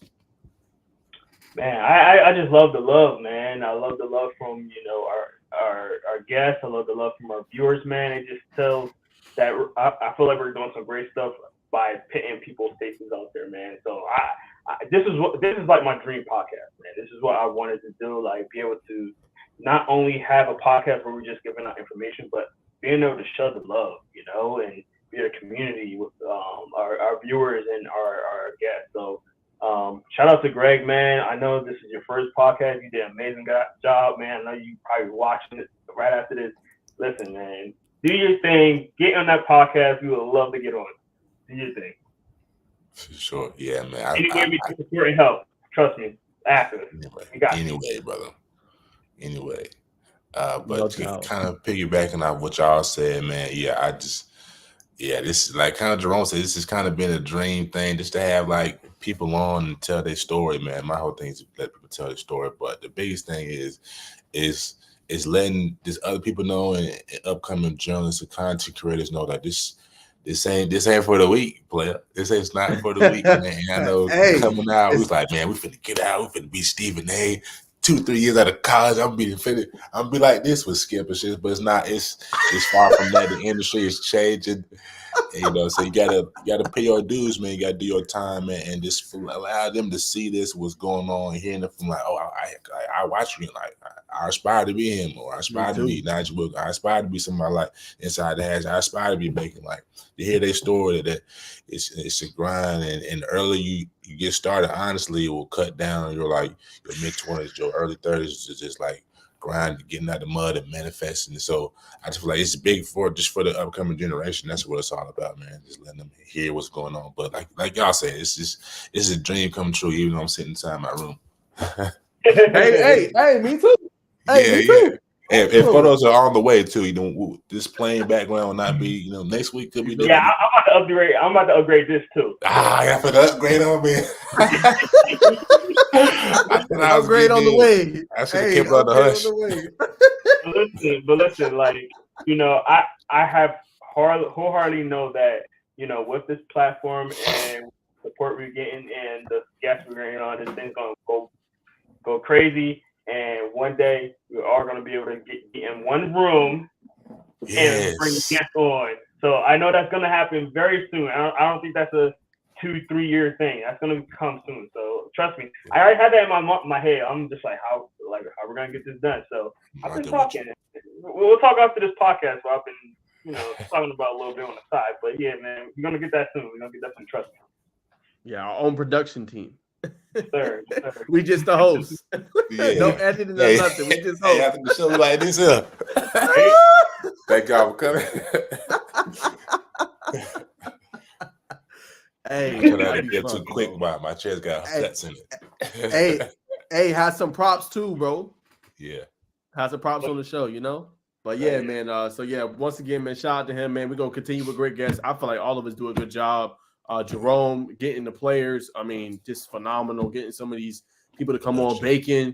The players you've gotten on here. Both of y'all doing a stellar job, man. Just getting people, all of us, man. Just prime time coming on the show, man. It's outstanding, man. But let's keep going, man. We still got about 45 minutes to fill before we wrap up tonight. So let's go ahead and talk a little bit about what me and you seen Bacon at the Army Bowl. I'm gonna start with you, man. What did you see? Let's talk about it. Man, the Army Bowl was, if I can get my thoughts together, it was an honor to be there, knowing its history, what it was previously, and them kind of bringing up what it's going to go to now and having previous players. But it was special, man, especially to see Jaden Daniels get the first official invite, man. That was dope. Got to see a lot of talent from out of state. We got to see a kid from, I got to get his name, from Jacksonville. It was super dope, man. Just to kind of, and then the content creators capture the star was there. And like how Greg was saying, y'all been saying, like, you go different places, meet people on the ground. You know what I'm saying? You never know who you're gonna meet. So I always enjoy going. Not to mention I drove up. Me and my brother Nas, we carpool. So you know what I'm saying, anytime I get to interact with my brothers, man, I just have a great time. But but real dope talent. A lot of good talent, man. Everybody works hard, is trying to chase their dreams. So that's my early thoughts, man. What you think, Nas? Yeah, man, more trips on the way, brother. More trips on the way, Come man. on We're now. gonna be tapping into the football and basketball scene, of course. When we had time for show. I think just big stuff on the way. But yeah, man, I agree with you. I think it was a good event. It was nice to kind of be there. I made that a priority. I'm not gonna lie to you. That was kind of on my New Year's thing. I wanted to do was just be at more camps, be kind of expand to the next level, get on college level, and be able to see some of these athletes, see the differences. And that's all about the expanding and growth. If you're staying in the same spot, you're not growing. And that's the key for everything for me is just I want to grow. But yeah, man, I loved it. I thought they put on a good event. I love that it's coming back around. They're allowing these athletes to be able to get put on that stage. I know they had like a non-disclosure agreement, like they couldn't do anything for 5 years, but now they'll be having that game back at Frisco, Texas. Man, we able to go. We can get invited. And I think that'd be lit. Both is great for both of our careers. Right. Helping us expand and build relationships and connections. But yeah, man, a couple players that stood out. I talked about it on the space with Coach Daniels. I love the Anthony Crua from Marietta, the linebacker. I think he has a bright future. I think he's going to be able to do some great things in this game. The dude, Durham, that you're talking about, making the quarterback left-handed. Yes. Throw the ball really, really well. I think his name is J-Rock. Outstanding player, man. Just you could tell, get it out the mud. Just all about grinding. Seeing some of his videos on his Instagram, I think he's phenomenal. I also like Caden Kent. Nobody's talking about him, but he's from Northside Columbus. I gave him a shout out on my Twitter. I think the kid's going to be special. Has good footwork, good velocity on the ball, can throw a deep ball really well, very accurate. I think he also has a very, very bright future, and in my opinion. So that's another one that stood out to me. I like the dude, Michael Kyles from Grayson. Going to be interesting to see. I know Travis Burgess is pretty much going to probably end up being the starter, but I think they are lined up very well having him under. We will see how he looks for Grayson this upcoming season as well. But I like him. I think he has a bright future. Obviously, Jaden Daniels was very special when he was there. I thought he did some great things at the running back spot. I like Sawyer Wilson out of Alabama. Nobody's really talking about him, a young back, but I think has a bright future. Or a junior going into senior year. I think he got a big time year coming up for him. So I can't wait to see what he's able to do. And I think I'm trying to see if there's anybody else in my notes that give me one sec, y'all. I'm sorry. Let's see. There was also a wide receiver at Northside Columbus. I'm trying to get his name right now. I wrote his number down. Nobody talked about him, but I watched his film and brother, quick off the line, real quick, shifty wide receiver. The other one, no doubt, man. Bacon is looking that up. I got one more quick one, and I'm gonna throw it back to him. I really like the Caden McKenzie. He's actually cool thing about him. He's out of Brookwood, so probably be able to see him this season. But the viral play I thought he had, he just absolutely do out of the way. I think he has a bright future as well. Good feet, can really protect. I know that he's probably going to be used on both sides for the Broncos, but I think he has a bright future as well. But those are some of my standouts from the camp. And I love what they put on, man. I think they're doing good with exposing these athletes. Most definitely. Definitely my guys. I talked about him on the space with Coach Daniels. What's his name? Danny Clark from Northeastern School, Northeast Georgia, not too far from Athens, right across from South Carolina. Man, is a physical offensive tackle. Man, just technique was solid, strong, violent hands, everything that you want your offensive lineman to do other than decide. He's a little undersized, but oftentimes, size is high key, but oftentimes I think we can make some exceptions. You know what I'm saying? Looking at his high school, he doesn't play high A, doesn't play like 4, 5, 6 A. He play like maybe 2, 3 A ball, but it'd be exciting to see him, you know what I'm saying, play higher up in competition. We don't get to see that in the off season too much because we don't have anything for the big men outside of camps. But definitely look at his film. He's pushing defensive ends, linebackers, whoever coming in to get into the foxhole with him. He's pushing them 5 yards off the ball. So anytime you can do that, that's a check of at least a scholarship, at least to look at him. Hold on, y'all. I gotta get this other defensive end that I saw. And coach just put up a message when I want to shout that out of a Northgate. Coaches in the trenches. Coach Daniels always working, man. Noonan product. But let's see who else we got.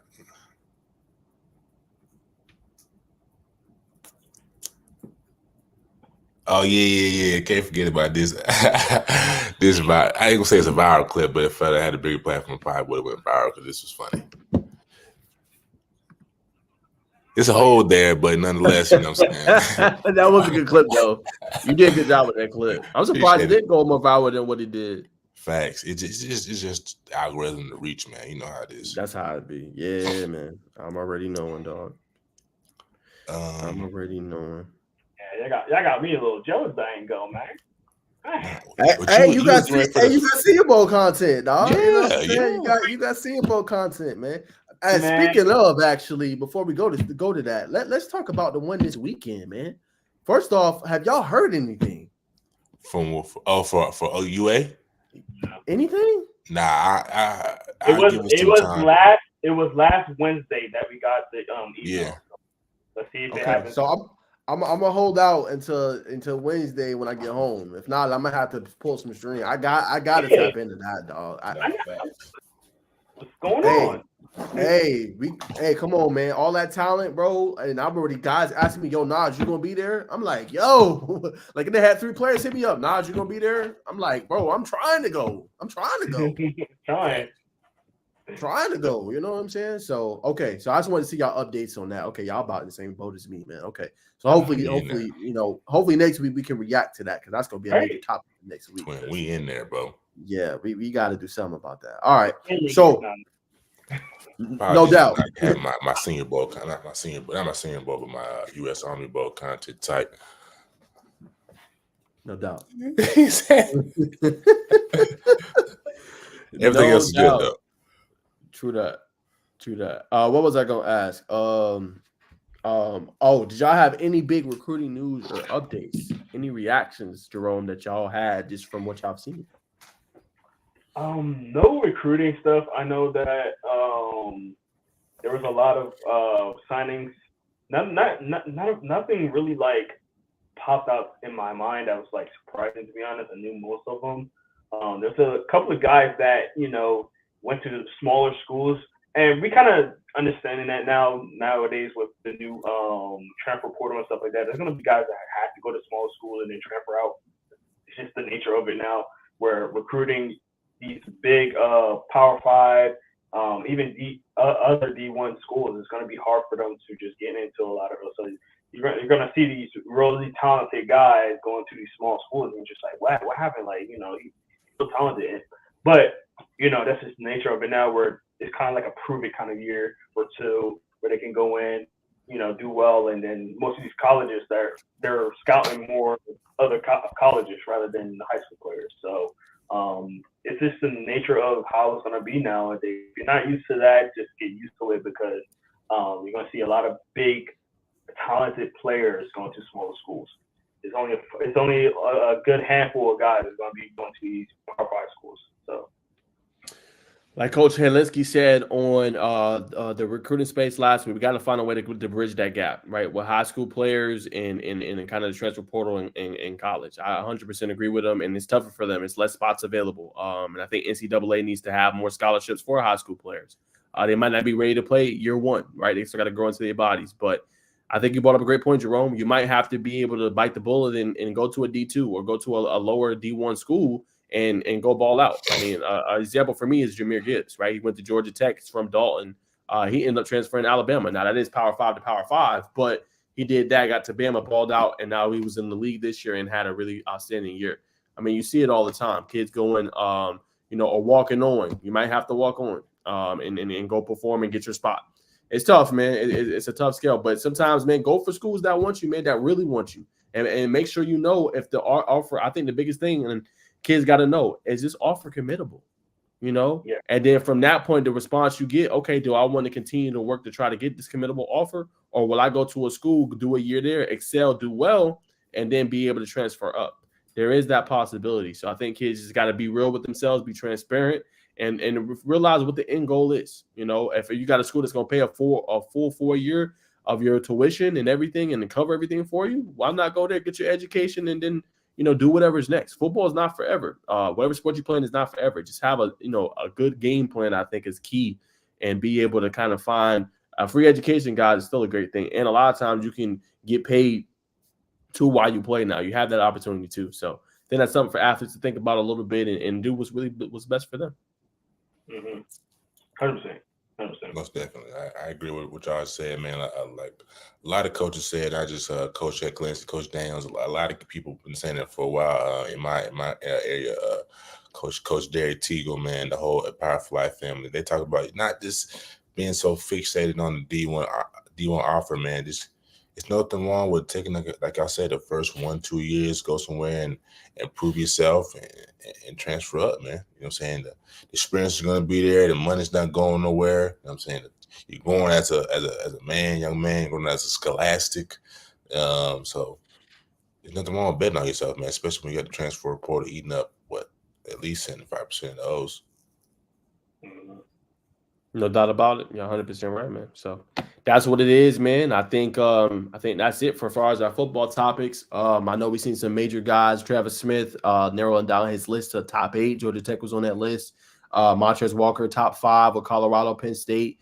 Ole Miss being on that list. I'm trying to think, is there anybody other major prospects in Georgia? I know that so far who has kind of narrowed it down. No Georgia Tech things yet. Any guys watching on my channel? No commitments, but they have been finalists. Go check out that video I just posted before I came on air tonight with my co-host. Go check out that video for guys that are finalists for Georgia Tech. Really good video, Notch, for real. Really good video. I was listening to it before we came on too. That was a really good video, bro. Good breakdown. Appreciate you, brother. Appreciate you, man. So yeah, y'all go check that out. As far as what's going on with Tech, but if y'all have nothing else with football, I guess I got a little something. Okay. All right, go ahead. Of course, we got to recognize AG Aaron Gregory for receiving the very first, I believe it's the first, one of the first official invites to the, what is it? Not Rivals on 3. Is it Under Armour? Under Armour, that's right. The Under Armour game, man. That's tough. That's tough. So, man, kudos to him. For South Carolina news, did some reading and researching, man, on 3-star commit or 3-star signee now, Dante Reno, right? Of course, we know the early fan favorite to be the QB1 because it's a big question mark. You got Norris Sellers, can't remember his name, the recent transfer in from Auburn. But Dante Reno has been in the USC camp since 2022. So when Shane Beamer was going through the whole protocol of hiring the OC, of course they hired Dowell Loggins. He was keeping them in the loop, like, hey, this is who we're gonna hire per the Go Gamecocks on the Upstate newspaper. So he's been kind of in the loop with the OC. He's been kind of, I assume, in the loop with the offense, even though I believe he was a sophomore at the time. So, you know what I'm saying, just keep eyes out for that Gamecocks fans, just football fans in general. And that's the scoop on the football for me. Again, apologies on the U.S. Honorable. I got to come. I might be still looking through my phone to get some of these names out there. That's gonna rub me the wrong way if I don't. No doubt about it. I'm trying to think, do I got any major news? I don't think nothing on the horizon. Watch out for Gainesville. Might see something there soon as far as what they got going. Everybody knows about DJ Bordeaux news. Transfer from Alpharetta to Douglas County. Me and you, Bacon, already kind of knew, but I gave you the scoop on that. I just didn't break it. But that is official now. So it'll be interesting to see. He got a lot of pressure on him, man. I'm not gonna lie. They gonna want to perform. All that talent they got, the defense that they're gonna have coming back. They definitely, and I think it's probably one of the best jobs to have, in my opinion. I know it's gonna be a lot of pressure, but throw it up to Aaron Gregory, go get it. You got James Johnson as well. I mean, he's another prime-time player, man. So Douglas County gonna be one to watch. I think that's it. I don't really have nothing on the sphere. Yeah, that's it, man. I think that's gonna wrap us for the football news, man. I think let's go to hoops. 3-man weave. 3-man weave. Man.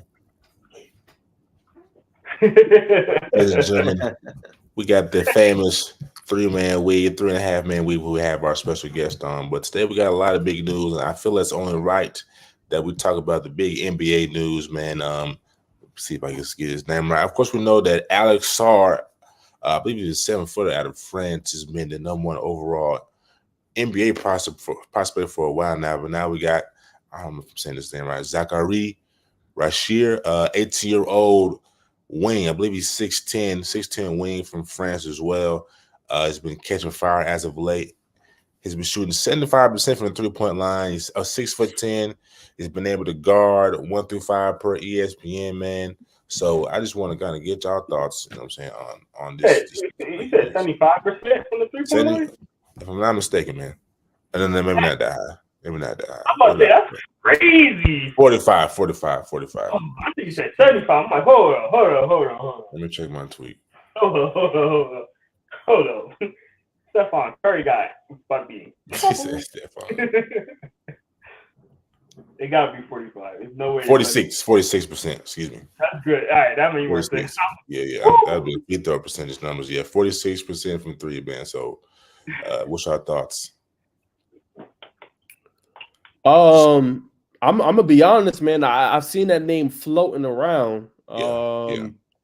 But I'm gonna be honest, bro. I have not really heard too much. I did see some updates on him. I'm reading his bio right now.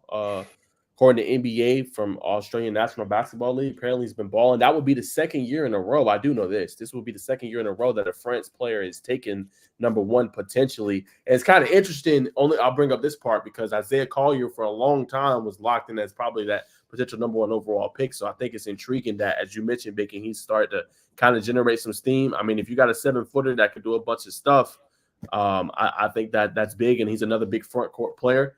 I'm going to defer to you a little bit, Bacon. I don't know a lot. I don't want to speak on something I don't know as a journalist, but I will be doing some more research and have a better take. But I think it's interesting, that dynamic of having another French player potentially go number 1 overall.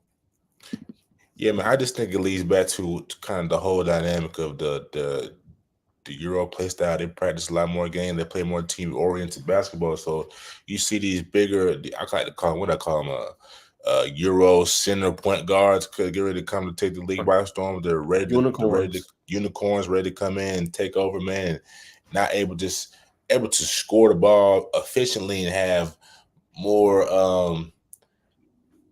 not sporadic movements, like, you know what I'm saying, they got the crossover hesitation, but they got more like Luka's got the one leg pull up, you know what I'm saying, it's got the step back. They got more simple moves to score, which fits more of a team-oriented basketball, as well as being giants handling the basketball. You know what I'm saying? He's just watching the little film that I saw. He facilitates more than score, but obviously an assassin. So just super versatile. It's gonna be interesting to see if Sarr doesn't come back and take the number 1 spot. He's come back from injury, so he's been playing kind of flat as of late. That's why I decided to give it to the young man. But it's gonna be interesting to see. Man, if it's me, I'm gonna always go with the size more times than not. I'm gonna take Sarr, just because it's tougher to guard 7 foot than it is 6'10", but nonetheless he's talented. And then to be 18, man, that's some LeBron James stuff out there. Yeah, no doubt. Real quick before we go to the next topic, I want to kind of run these names by you. You probably know them a little bit better than me, Bacon, but just this top 10 mock draft. This is from Gary Press of CBSSports.com. I just want to get your thoughts on it. Alex Sarr, he got his number 1. Reed Shepard from Kentucky has him as a number 2 going to San Antonio, above who we're going to talk about in just a second. Zachariah Resarcher, probably saying his name wrong, from France. Then that's the other name you mentioned. Rob Dillingham, surprisingly, like I said, his teammates going above him. Reed Shepard above him. Right. I know Dillingham has been in them conversation. Cody Williams from Colorado, Jacoby Walter from Baylor, Dalton Netch from Tennessee, Nikola Topic from Serbia. These 2 names, we know them very well. Isaiah Collier from USC at number 9, Stephon Castle at number 10, and then Kyle Filipowski from Duke. Just what's your thoughts on that list? First of all, I gotta start with Kyle Filipowski, man. If you haven't watched his film, that's who the Hawks can go. He can hoop. That's who I feel like he's gonna slide around where the Hawks are. Maybe that's who the Hawks needs to go get. I feel like he's a cross between Nikola Jokic, and another forward. I got little Tim. Got some post forward. Obviously, he can shoot. He's just a lot more agile. Nikola Jokic, obviously, he's a lot slender. He's, you know what I'm saying, he's up and down, looks well in shape. Dude's gonna be a big deal to handle with come the tournament.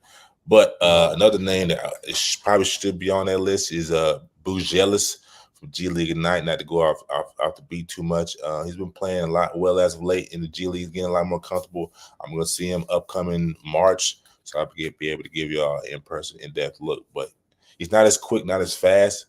But you know what I'm saying, just along a forward that's gonna do numbers in the league as his body matures and as his game matures. But let's go to Reed Shepherd, man. Who I think I would take Rob Dillingham over Reed Shepherd, but that's what I'm saying. I mean, now I have not seen a lot of Kentucky. I'm gonna be honest. I might have seen a game or two, but you know, I got to do a little bit more. I'm gonna be honest. I've seen a lot of Kansas. I've seen a lot of North Carolina. I've seen a lot of Tech. I've seen a lot of what's the other team? I've seen some Baylor. I've seen some Houston. Okay. I've seen some South Carolina.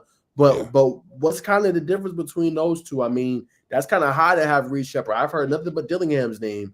But in your eyes, just expound on that a little bit. I think that CBS list that you pulled up is a little dated, obviously, with them not having the younger Frenchman in the number one spot. But Reed was a savior for Kentucky coming out. He was shooting the cover off the ball. He still is shooting the cover off the basketball, shooting 52% from the three, which is why he's probably rated so high, shooting 80% from the free throw line, 50% from the field. Those are all elite. You know what I'm saying 90% is the elite of the elite in the basketball world, but 80% is nothing to wipe your nose at. But Reed Shepherd's been super efficient. Was a savior for the Kentucky team early on, so I think that's why Rob kind of coming off the bench, coming in a little slow. That's why he's why there's a difference there. And then just kind of speak on the Baylor guy. I've been trying to get around the Baylor basketball, but just talk about him a little bit. You mean in general, or you mean like I just meant like the team? No. I believe on that mock draft, it was a player from Baylor that you named. Oh yes. I'm sorry, Jacoby Walter. Yeah. I mean, I like his size, man. He's averaging about 14 points a game. He's number 5th prospect, number 2 at his position at shooting guard. 6'5", got about 6'11" wingspan.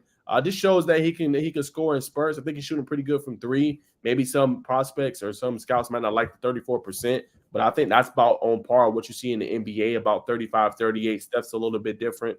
He shoots it at a historic clip, but I like his ability to be kind of an asset on both ends of the floor. Sometimes, we call them two-way guys now, but I feel like too many guys are predicated, as Greenlight Media was talking about tonight, just score. I feel like now you got to be well-rounded, bro. You got to be able to rebound the basketball. You got to be able to defend at a high level. You got to be able to hustle for the loose balls. You got to be able to affect games in different ways other than scoring. Being able to play make and create for others. All that stuff is valuable. So I like his game. I think he could be a good primetime prospect. Most definitely, man. It's gonna be a lot in the draft, man. As it shakes down, I really don't like to take the mock draft serious until we kind of get. That's true. Really midway through the tourney, at least towards the end. That's when people kind of show, what I'm saying, what they're gonna do in big time moments. You know what I'm saying? Right now, people gonna pop up and do big things, just catching their momentum. But when you get down to who's for real, who's gonna give us a bucket? You know what I'm saying? Who's close? Pressure situations. Exactly, man. At the highest level, the pinnacle of college basketball, is where we really evaluate. Like, we're trying to go to the Under Armour camp. That's a big time. You know what I'm saying? That's where you really evaluate under the lights, under the most critical circumstances. So I think my early diamond in the rough right now is definitely the power forward from Duke. I really like him. Bujelis. I like Bujelis. Dillingham, obviously, and somebody who they're not really talking about right now is the power forward from Houston. I can't remember his name, but I like him. He's pretty good. Yeah, he's pretty good. And I'm gonna continue to say the same thing. Definitely Collier. Collier should definitely. I don't know. He's shooting decent. Let me see. I think I got his numbers up before we get to the USC topic. He's shooting. What is he shooting? USC.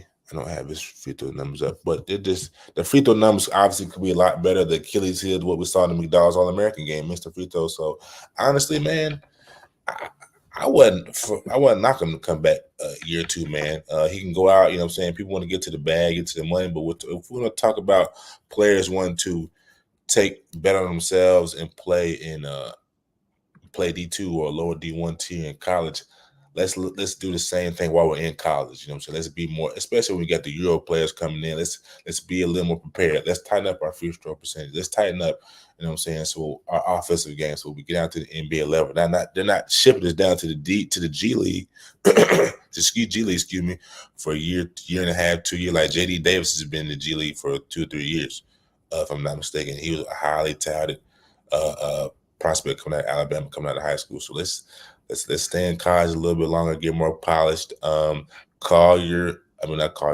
Castle, another name. Yes, you can come out and get your bread right now, but let's just be a little more polished. You come out the bench right now. There's nothing wrong with that. You're still gonna be a lottery pick, but you stayed those a year extra, 2 years extra. Now you're top 5. Now you're top 3. Now your bag is different. You know what I mean?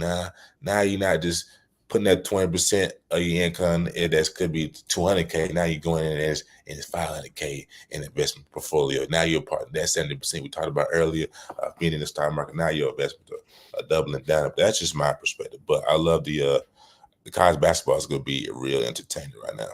But if you have yes, it is. And speaking of that, before we move on to our next topic, got to get your reaction to this. I'm going to share this screen with you guys. This was talked about. This is per report. Power 5 commissioners open dialogue on NCAA men's tournament expansion. Power 5 commissioners open dialogue with NCAA president Charlie Baker regarding a desire to expand the NCAA men's basketball tournament, per Ross Dellinger of Yahoo Sports. Commissioners of SEC, Big Ten, ACC, Big 12, and yes, even Pac-12 open dialogue with Baker about their wish to examine NCAA tournament expansion during a January 25th meeting in Washington, D.C. The NCAA men's basketball tournament has seen much expansion since 1985, when March Madness expanded to 64 teams. So that's a long time. That number rose by 1 to 65 in 01, including a play-in game. The current number is 68, set in 2011, which saw the introduction of what's now known as the first 4 before the 64 team is officially set. So what is your instant reaction to this news, Bacon? First off, am I here? Am I timed out? Probably timed out. I'm here. All right, good. It's a little fuzzy on my end. But first things first, man. I see y'all now. It's good luck with getting that perfect bracket, man. I think the odds just went up in smoke if you put not a perfect bracket. They're gonna span, because who has done one? I don't think there's ever been a perfect bracket. Ever. We can research it later. But I don't think so. So good luck. It's definitely gonna be more exciting. Competitive wise, I don't think it's always going to be crazy things happening in March Madness, because it is March Madness. But I like it. I like it for the viewership. But what's your perspective on? Do you think it's going to be competitive? What? Competitive? Have you seen these upsets? Have you seen Georgia State going there beating a number 14 Georgia State beating a number 3 Baylor? You know what I'm saying? Have you seen a number 15 Stephen F. Austin beating the number 2 seed? Have you seen Duke going out in the first round as a number 2 seed? Did you see number 1 team get beat by St. Barbara, or not St. Barbara, that team from Baltimore? Yeah, I can't think of the team name. The team from Baltimore is the number 1 seed. That happened in back-to-back years? What? Yes. Yes. Yes. Come on, man. I love this, because you give the smaller school, the little man, right, opportunity to be on that big stage and be a Cinderella story. You don't see that in football, right? It does not happen. Now, luckily, it's going to 12 teams this year, but come on, bro. You do not see that. Yes, I think competition-wise, it's going to be great. It goes back to your point, Bacon. Remember now, a lot of the big schools, some players are staying, but a lot of players are one and done. Remember now, these smaller schools, 2, 3, 4-year pros who are seasoned. Yes.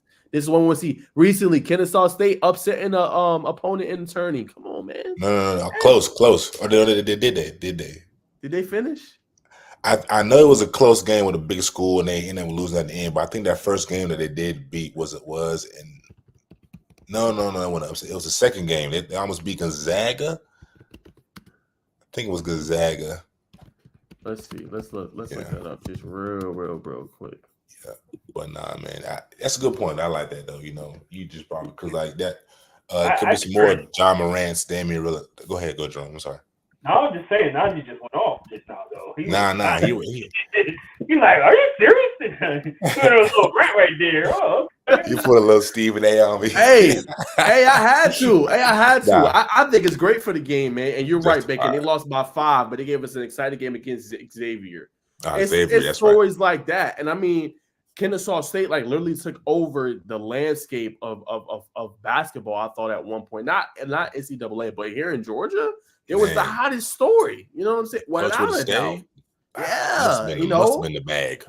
Come on, man. So that's why I think, in my opinion, I know I went on my little tangent, my little rant, my little soliloquy. If you have it, but I just think it's gonna be great. I just do, bro. I just think it's gonna be great for the sport. Yeah, nah. That's exactly what Steven says. What that's for my little soliloquy and what have you. Yeah, and what have you. You know what I'm saying? But I'm passionate about it. I've always loved college basketball. That's something I really grew up on. Watching it with Pops, man, knowing people, knowing Jeremy Lamb when he was at Norcross and then going to UConn and what he was able to do, man. We've always followed college basketball. We haven't done it as much lately. You know, Pops is more busy. I'm busy, but definitely that was where my heart was when I was a little kid. Obviously, I love NFL's top supreme for me, but college basketball was right there. Do we have a kid story from Najee about Jeremy Lamb? Yes, actually. Do I have a photo? Hold on. Oh, Hold on. I might have to go through the archives. Y'all might laugh. Don't. I was a little kid, so don't go crazy on me. But there it is. Y'all see look at that little white it? head. So as you can see, so that's my ring light that y'all see, but here it is. It's out the way. So that's Jeremy when he's at Norcross. That's me, us winning the championship. Boy, you look came to the out game. There. Yeah, so you know what I'm saying? That was a pretty cool moment. Something I always cherish, man. But as you can see, he went on to the NBA, and you know, I gotta thank Coach Rucker. Shout out Coach Rucker, man, for what he did for me in my career, and it's super amazing. I played at Lucky Shoals Park, man. So that is the photo. We'll always have it. Let me see if I have one more for you guys. All right. So this is the classics. Y'all can see there. That's Pops right there. Okay. Yeah. Yeah. He was assistant coach. That's Pops. That's Coach Rucker. That was our best player. Yeah, that was our best player right here. Dude was next level. I'm trying to think. Then obviously that's me. And then he was a pretty good big man. Right here. Yeah, he's pretty big man. But yeah, man, that's taking it back. So you like that? Yeah, like that. Yeah, it's a little bit about me, but yeah, that's the story on Jeremy. That's how I got to meet him, and was always his fan. And when he went to UConn, it was super special. And me and Pops was definitely cheering him on, man. Had a pretty good career too in NBA and in college. So did that thing in college. No doubt. But what else you got for 3-man weave, man? I know we got some more topics. I mean, we could skip USC. We kind of talked about USC with Greenlight. We got to go USC. We got to go USC. Oh, yeah, we can skip USC. You sure? I had some good stuff. Go ahead. All right. Yeah. So the biggest thing for me is it's the free throw thing for them, man. Which is the real separator. Anytime you shoot below averages, they're shooting their team 68.9% from the free throw line. That means when the game comes down in big moments, you know what I'm saying, you're not able to come to the line and ice the game away, man. Guard shooting average 70.8% from the stripe. We got what's the record versus 0-3 versus top 25 opponents. They got Arizona coming up March 9th, so they're gonna have to win that game. And like you said, win conference. They're 1-9 in the last 10 games. Like I say, I think it's a done deal. But you know what I'm saying, the bright star, Boogie Ellis, probably I haven't looked at any mock drafts, but probably projected to go second round in my opinion. True Point got undersized. Can get pushed off the spot a little bit defensively by bigger guards. But you know what I'm saying, that's just my take on it. I agree with you. I don't think so. What's going on, man? What's going on? I don't think so. I think they're gonna miss the tournament altogether. And I think Boogie's gonna go out and do exceptional things. Probably a G League player for the first couple of years, but definitely could find his way onto a roster, NBA roster, and contribute. But yeah, kind of like an Ish Smith, something like that. That's just my take on that. But with that being said, we can segue into the team. We kind of talked about this with Greg too, but team to beat from your perspective, Nigel Wilkins, in college basketball. That's such a good question, man. I like when we talked about with Greenlight. I think, man, it's just a crazy year. Like you've seen a lot of teams go on the road getting upset. I really like UNC in their game. I feel like they've struggled. I've liked Kansas too. I know McCullough is a top prospect. I just would like to see a little bit more. I've seen a lot of their games recently, and I know he's hurt right now with a knee injury. I just think like one of those games that they had lost, like he pretty much sold them. You know what I'm saying? No disrespect, but just decision making. Want to see a little bit better out of him with that. But the team to beat, I gotta go with what he said. I think it's UConn, man. I just think they're so deep. I think Purdue got a lot of good experience, in my humble opinion, with Zach Edey, and I think they got a really, really deep team. But UConn with just the experience, man. You talked about everybody they got: Tristan Newton, Stephon Castle stepping up. Their big men are really, really elite. Yeah, man. I just think top end, I think they are one of the better teams. A team I think can make some noise, and potentially make a deep run is two teams. I think Houston can potentially make a deep run. I got to go with you, South Carolina Gamecocks. A lot of people are not going to talk about them. I know they've been moving up to number 11, but I like their depth. Everybody knows their role. Nobody is, I'm a superstar. I deserve all the touches. I just think they got some good camaraderie, good continuity, and I think they're going to surprise some folks. They might get in as a 5 or a 6 seed or something like that, maybe lower, maybe a 7, but I think they're a team, you sometimes see teams go on runs. I can see them going to, an Elite 8, maybe even a potential Final 4 and shock some folks. Nah, I think I gotta agree with you, man. Unless you're gonna say Purdue, I think you'd be a fool not to say UConn or Purdue at this point. Just a well balanced team, man. What's the the third in overall team point differential, plus 17, man. Ninth best in team shooting. So you know what I'm saying, they can get it done on all levels. But I think my sleep, I really like Duke, man. I just think they're well balanced. They got some experience. What's up? What I miss? He said, "Stop." He a UNC fan. Nah. UNC's up there too. But Duke and UNC. They both got some seniors. Some experienced guards for UNC. They got Elliot Cadeau. He's kind of relaxing a little bit. Same thing with Duke. You got Jerry McCain, who's doing his thing, getting comfortable. I think we had 20 the other night against UNC. Hooping, bro. And he's like that, bro. Like if Nick in the Cut was in there, you would definitely see. If you haven't watched the Nick in the Cut documentary with Jerry McCain, I'm serious, bro. He's workaholic. Always in the gym. The boy, if he's not working on homework, he might be in the gym right now. It's just a gym rat, and that's what you love to see. That's what you got to be if you want to make it to the next level. But my dark horse, South Carolina, I don't think they have enough to get it done. I like to see more consistency from BJ and Mac in terms of scoring the ball. Mitchie Johnson is nothing to scoff at. He's gonna probably be a mid-first rounder. I like with him. He can shoot the ball from deep, kind of like a little Jordan Poole, but not like a Jordan Poole because he's not as. I don't think he's as creative out the bounce as Jordan Poole. He's creative out the bounce, but not like Jordan Poole. But my dark horse, I'm a Kentucky fan, so I'm always gonna ride with Kentucky, man. Even though we a younger group, but what I'm seeing right now, we haven't really worked Bradshaw into the offense. He's not playing a lot of minutes right now for whatever reason. I don't know if he done some foolish things in practice. I know Kyle quick to put you on that treadmill. I know he still got it, and just run you to get right. So whenever they kind of get everything molded in, I think Kentucky's they're gonna upset a lot of people come to run. I think they're gonna be. I'm gonna go on a limb and say they're gonna be a Final Four team. I really like that team. Rob Dillingham, Reed Shepherd. We're not hearing a lot about DJ Wagner right now. We hear about it, but not like how we thought coming out of high school. So they makes it a couple guys could be year 2 players. I doubt the Kentucky coach is just one and done. Rob's probably gone. DJ's probably gone. Bradshaw maybe. He's probably gonna go. Reed's probably gonna go. So Kentucky's probably gonna have a new clip coming in. I mean, Kentucky got the Boogie Flans going there.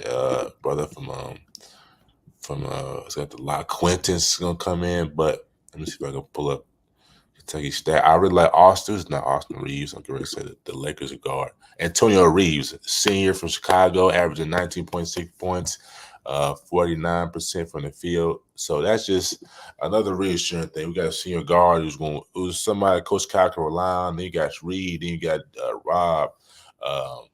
And then when they get Bradshaw cooking, man, just a lot of things that they're gonna have to handle defending Kentucky, man, with that dribble drive offense and Rob just doing what he wants to do. So Kentucky's definitely my dark horse, but I'm a Kentucky fan through and through, man. So that's my take.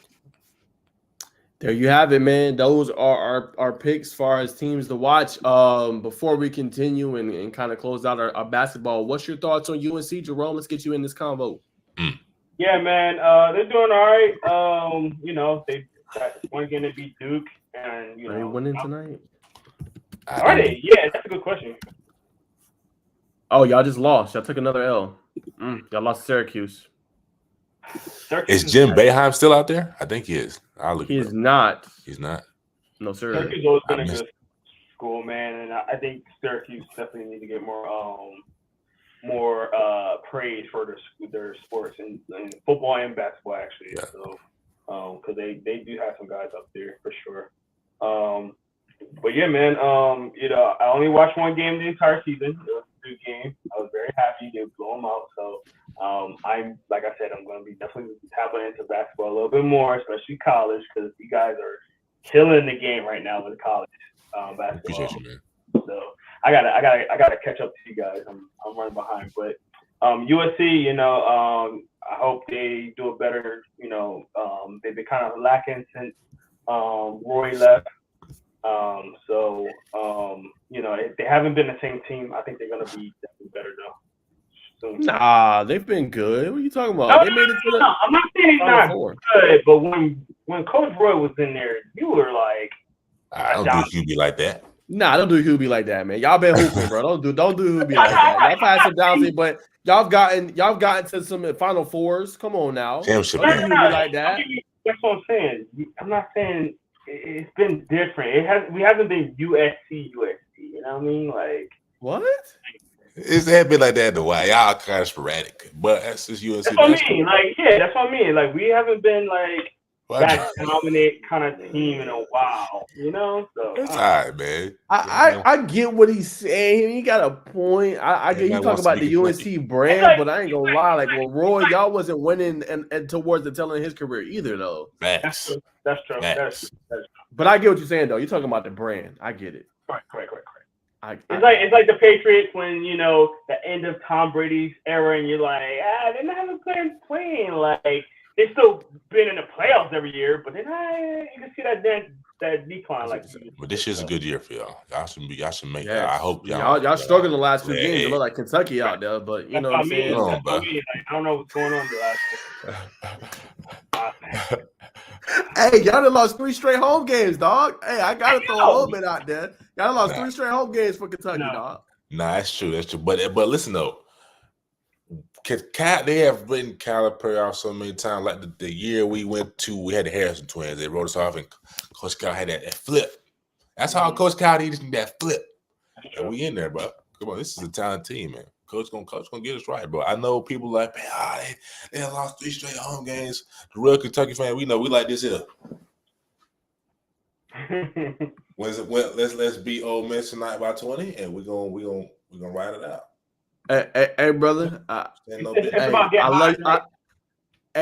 love y'all takes. I love your takes too, Bacon on Kentucky. Hey, bro, we waiting on a chip, dog. You know the last time y'all won a chip? I just looked it up. Hold on, bro. But you cannot. We were supposed to win. Wait. Carl Anthony Towns, Devin Booker, and the coach missed that shot clock violation for Frank Kaminsky, who hasn't done anything in the league. Who paid the refs off, man? That's all I'm gonna say, man. That team was supposed to win the national championship for basketball. Coach Kyle supposed to have 2, bro. You're supposed to answer that though. When the last time y'all won one? That year. Was that 2013, 2014? 2012. 2012. Hey, twin, we waiting, twin. We waiting. Man, we can't. It take like y'all seen that belief. It takes all. Or they talk about mental health awareness. It takes all of us. It can't just be the coach. It can't be the players. Something has to be done about this officiating in the game of basketball. I don't disagree with you, brother. All I'm saying is Calipari, like y'all are a blue blood. It's time for. I just feel the same way about Duke. Like Man, y'all consistently year in year out get the top talent. I know sometimes it's Not one and last done. year. I know it's continuity. Not last year. I agree with you. I'm talking about historically, like since 2012. Like y'all are producing Shea Gilgeous, Devin Booker, Tyrese Maxey, De'Aaron Fox. Would have won that year. Appreciate you, Man, man. come on, man. COVID Like year. the year, Like I said, that 1 year, like y'all were 40. It's Like all y'all of should us. have went 40-0. Like, but y'all You talk lost. about which team?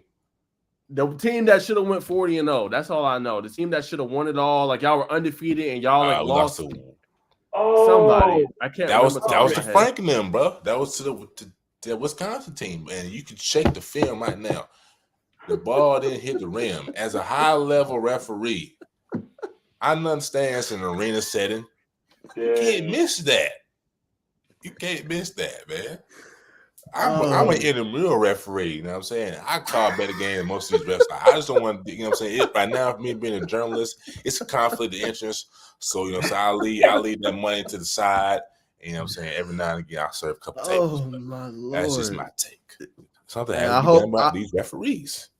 Hey, I hope our audience loved that, bro. That was funny. That cracked me up. I hope Keep it it cracked up. y'all up.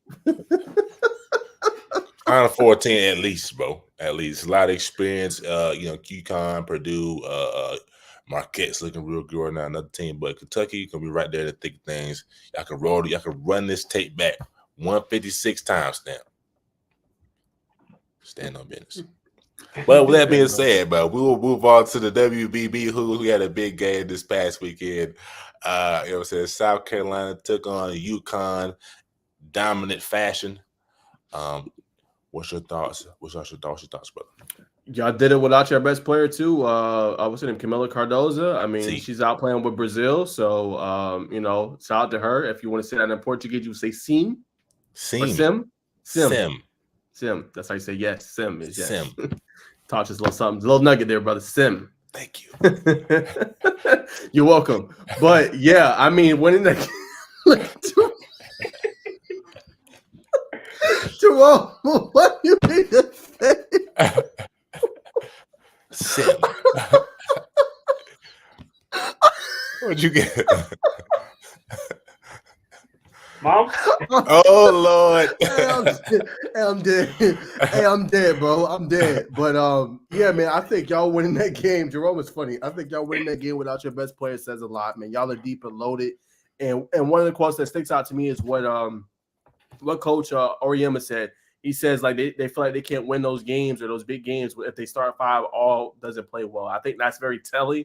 Well, all the time they have the Paige Bookers of the world and how deep usually and loaded UConn is, and I think it's just the parity that we see now in college basketball, right? And I think you guys can fill it up. You guys score in the post and the paint. You guys got shooters, and I think just your head coach Dawn Staley is doing an outstanding job, man. And you know, UConn, I'm not gonna say they're still not the standard, but I feel like for a lot of years they were the standard, the brand of college basketball. And now you're seeing South Carolina as the brand of women college basketball, and I think it's a exciting thing to see. And y'all are doing y'all thing, man. You know, before like it was a primetime matchup, a lot of fun to see. But I think South Carolina is officially the brand. I know they didn't win it all last year; it was LSU, but just the brand. And real quick, I throw it back to you, Bacon. I just love the parity. Like Iowa, number 2 team in the country, they just lost. Gosh, I can't think of the team, but I seen it on Sunday. Was Wisconsin? Not Wisconsin. I think it was either Wisconsin or Indiana. Let's see.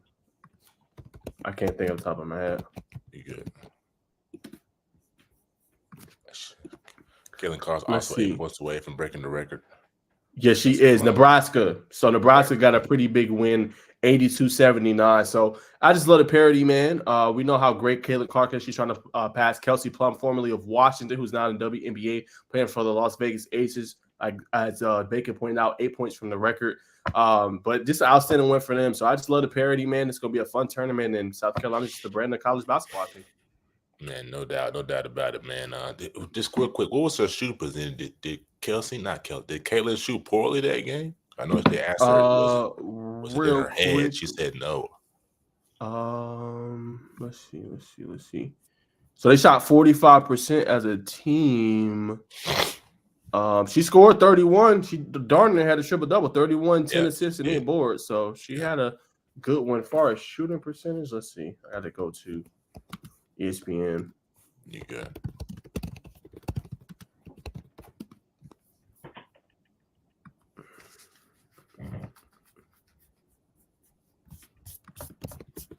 Kaylin's electric, bro. Yeah, she's an Iowa legend, bro. It's a parody. That's a possibility that that she could be a Lee Boston's teammate.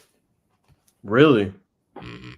That's interesting. Yeah, she didn't shoot her best. She shot 40% from the field, 33% from three. So not her best shooting percentage. Average day. But shoot, 31, 10, and 8. That's average. That's seen a lot. Right. Elite. She's elite, bro. But back to the we'll toss some numbers for South Carolina. I think we may have one more topic. We'll kind of wrap it up. Get your folks to bed. Get the kids to bed. But what? These facial expressions from Jerome, bro. I'm all about the people's sleep, man. I know how it is. So I got to get to sleep soon. Jerome, look, if y'all don't hurry up, bro, that's his face. If y'all don't hurry up, look at his face. Hey, we gotta talk the hoops. We gotta talk the 3-man weave, man. Yeah, man. You gotta get outside, brother. Outside. Once you get acclimated to the 3-man weave, you like, yes, this is my favorite. I love the football, but the basketball is my spot. I feel like I really get a little headroom. Yeah, there you go. There you go. Up and down the court. Bro, you be killing me, bro. I ain't gonna lie. You need your own show just with antics. Literally. Yeah. But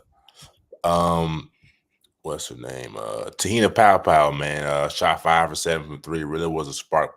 The spark plug to that offense, man. I think she didn't miss for like almost the entire first quarter. But a name to know, you know what I'm saying, in the women's basketball world is Ashlyn Watkins. And that's Ashlyn Watkins, man. She's a sophomore, man. Coming up doing big things. She's been going crazy for the Gamecocks in her past. Past 5 games. She had 15-9 versus UConn on 58% shooting. Missouri, she had 9 points. Ole Miss had 11. 11-10 versus Ole Miss. Auburn 14-15 against Vandy. 11-8. You know what I'm saying? She probably didn't play a lot of minutes that game. You know what I'm saying? Vandy, they beat them 91-74. But she's definitely a name to know for the game. She's hot right now. Man, I also want to say this, man. Aside from just basketball, man, I feel like Malaysia football, girls like Ashlyn Watkins are really doing a lot for just women's right now. A lot of times we look at a lot of women's athletes, right? Sex sells. You know what I'm saying, fortunately, whatever your perspective is. But I think, you know what I'm saying, with the game growing, man, you know what I'm saying, the women's game is going to really get outside just, we're picking her. We're going to put her on the swimsuit, my swimsuit edition, which is cliche. But I think the world is really starting to look at their game for what the game is, like highly skilled basketball players. So I just want to put that out there, man. And update, man, on the Chloe Kids interview. I really think it's locked in this Friday around 6 o'clock. The people hit me back. They said Tuesday and Friday she's free. Hopefully we won't get hit with any sickness or anything like that, so we can get that locked in and get that to y'all, man. Get the Tell Your Story Baking experience, man. Be praying for me. It's a big interview for a brother, so keep me locked in, keep me composed, keep my nerves tight. But that's coming up news. That's coming up for news on that. But with that being said, man, I think I said everything I need to say. Unless you have my good brothers have anything to say, I think we're gonna wrap up. My last thing, quick shout out to Norcross basketball being able to do what they did, clinching their 24th consecutive state playoff berth. That is no slight. So shout out to them. Didn't have an up and down year. Dealt with a lot of youth, man. Casey Williams coming in, Jerron Salisbury last year, Toby Ojokwu, but able to clinch their ticket to the playoffs. I thought that was special for them. So just want to give them a shout out. That's all I got for our hoops. I got a quick question for you guys. Yes, sir. Ja, because I didn't get to watch it, but I was following the Nuggets Bucks game. Obviously, we lost that game. But I seen Murray only had 3 points.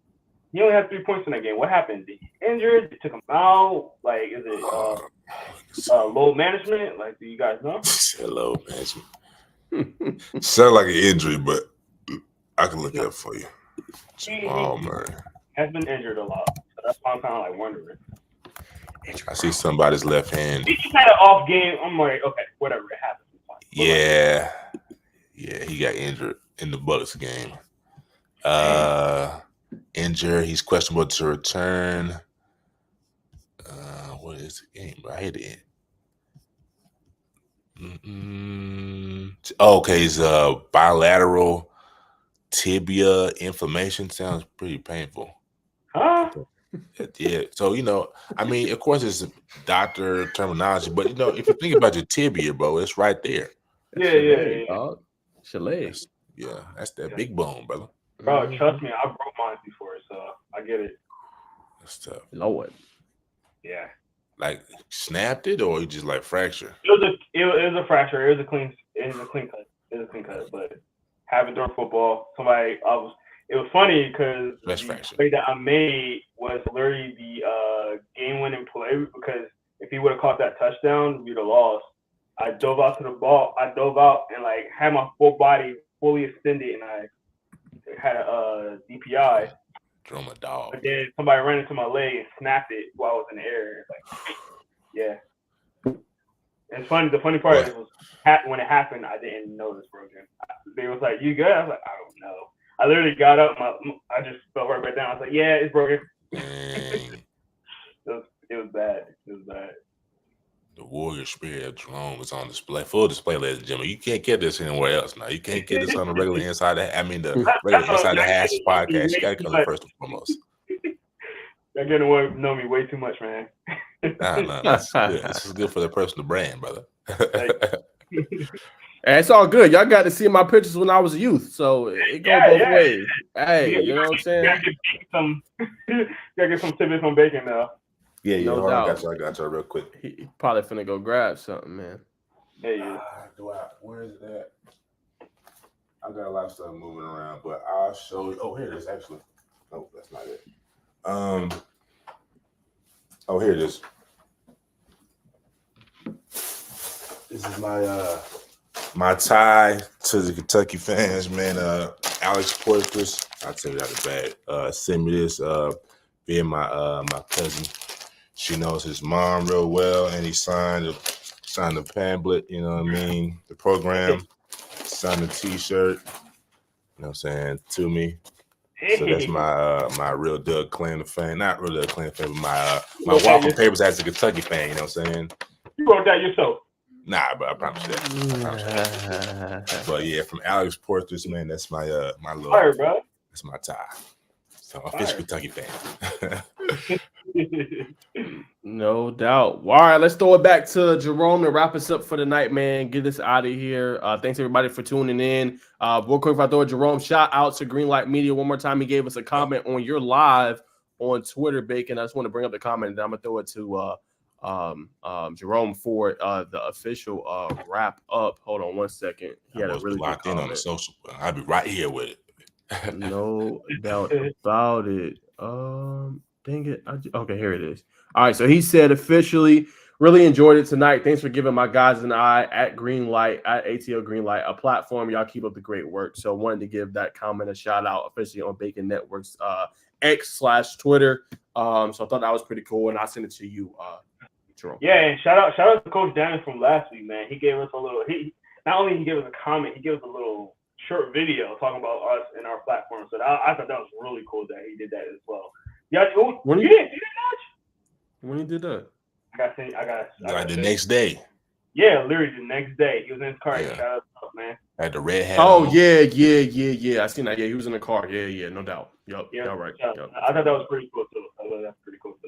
And I just talked about the impact that we have, man. So thank you guys for getting on. We appreciate each and one of you guys. Real quick, do we have words of wisdom? Anybody? I don't have nothing right now, but anybody got something, or are we wrapping up real quick? Oh, no words of wisdom. All I will say is Jazar Jackson is starring in the biopic of Michael Jackson. I thought that was some pretty cool, just outside news.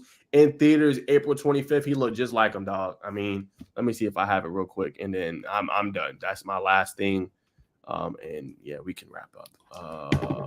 I just want to share this. I mean, when I say it looks just like him, Looks just like him. Here it is. Boom. All right, share that with y'all real quick. As y'all can see, first look at Jafar Jackson as Michael Jackson, upcoming biopic in theory. I did see it. I mean, he looked just like him. So I just wanted to talk about that real quick and shout that out. But look just like him, dog. Look just like him. Nah, for sure. That's my reincarnated. Right hey, right. That's crazy. That's crazy, man. I just say, man. Go ahead, Joe. I'm sorry. I want to say, as a quick word of wisdom, is keep the grind going, man.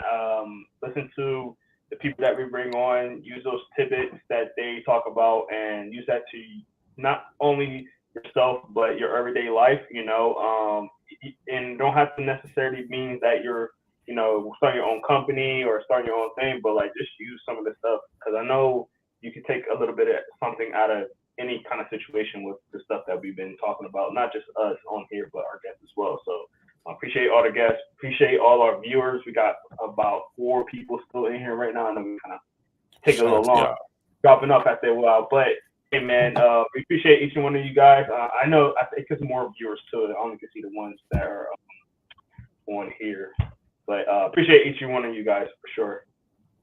Got anything, Biggie? Oh yes, yeah, man. Just like Jerome said, keep staying down. But the biggest thing is, man, when you see something that you're not good at, right? Like for me tonight, it's gonna be the U.S. All-American game. That's what's gonna stick with me. So next show, be prepared. I'm a shed light and bring attention to them boys. But when you're not up on speed of what you're doing, man, take the time out of your Saturdays, man. Take this. Time management is what I'm really getting at here, but go seek that out. Like I know for me, I want to be a great businessman, marketing person. So like last night, I'm in here working on the games with video for Nas, but in the background, I got case study. I got the Mark Zuckerberg. He was talking to the Congress. So stuff like that, man. It's not always good to just watch sports. You know what I'm saying? Just tap into what's really going on, real world stuff. If you want to be a great journalism, go watch them. Want to be a great businessman, tap into that. Tap into EYL, earn your leisure. So whatever you want to be good at, chase that to the fullest extent, because time is limited, ladies and gentlemen. I feel like I was 16 the other day. I'm 26 now, man. So in 30, 40, 50, 60, all that goes on. So put back, put back for a rainy day. I always think ahead. Forward thinking, long-term thinking, as my pops calls it, and stay down, be true to yourself. And tomorrow, if you're not a Valentine, I'm a single man, so guess where I'm gonna be at? I'm gonna be in the movie theater watching that Bob Marley One Love. So one love to everybody, and have a blessed night. And as always, go ahead, Joe. I'm sorry. No, I'm saying I forgot that movie's coming out, so that's dope. Yeah. But that's gonna do it for us today, guys. Let's say I think I'm ready this time. I think I'm ready. Yes. All right, y'all ready? Yeah. Let's do it. Wait. Yeah. Go ahead. It's the first and foremost podcast where we not only give you the spill, but we keep it real. I ain't gotta leave me do it by myself this time. Yeah, we gotta do that again. Yeah, no. Okay, so I think no. Hold on. I think how we got to do it to make sure that the cohesion is right. Somebody got to say it. So it's first and foremost podcast. If you don't know the spill, I think all of us got to say at the same time where we keep it real. That's where we got to all come in at the same time. All right. Go ahead, Jerome. All right. This is the first and foremost podcast where we not only give you the spill, but we keep it real. Dang, come I think our timing's on. One more time. If I want to do one more time, down for it. Yeah, come on, one more time, bro. You can't go out like that, dog. Come on.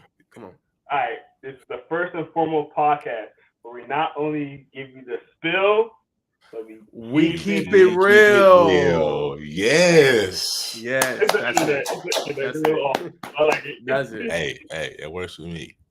Let's do it. But thank you guys for checking us out, man. Make sure you follow us on our socials right over here. We got Bacon Network, we got Najee Wilk TV, and we got Inside the Hashes. Thank you guys so much. I hope y'all have a great night. Go Cats. Be blessed. Go Cats. Peace.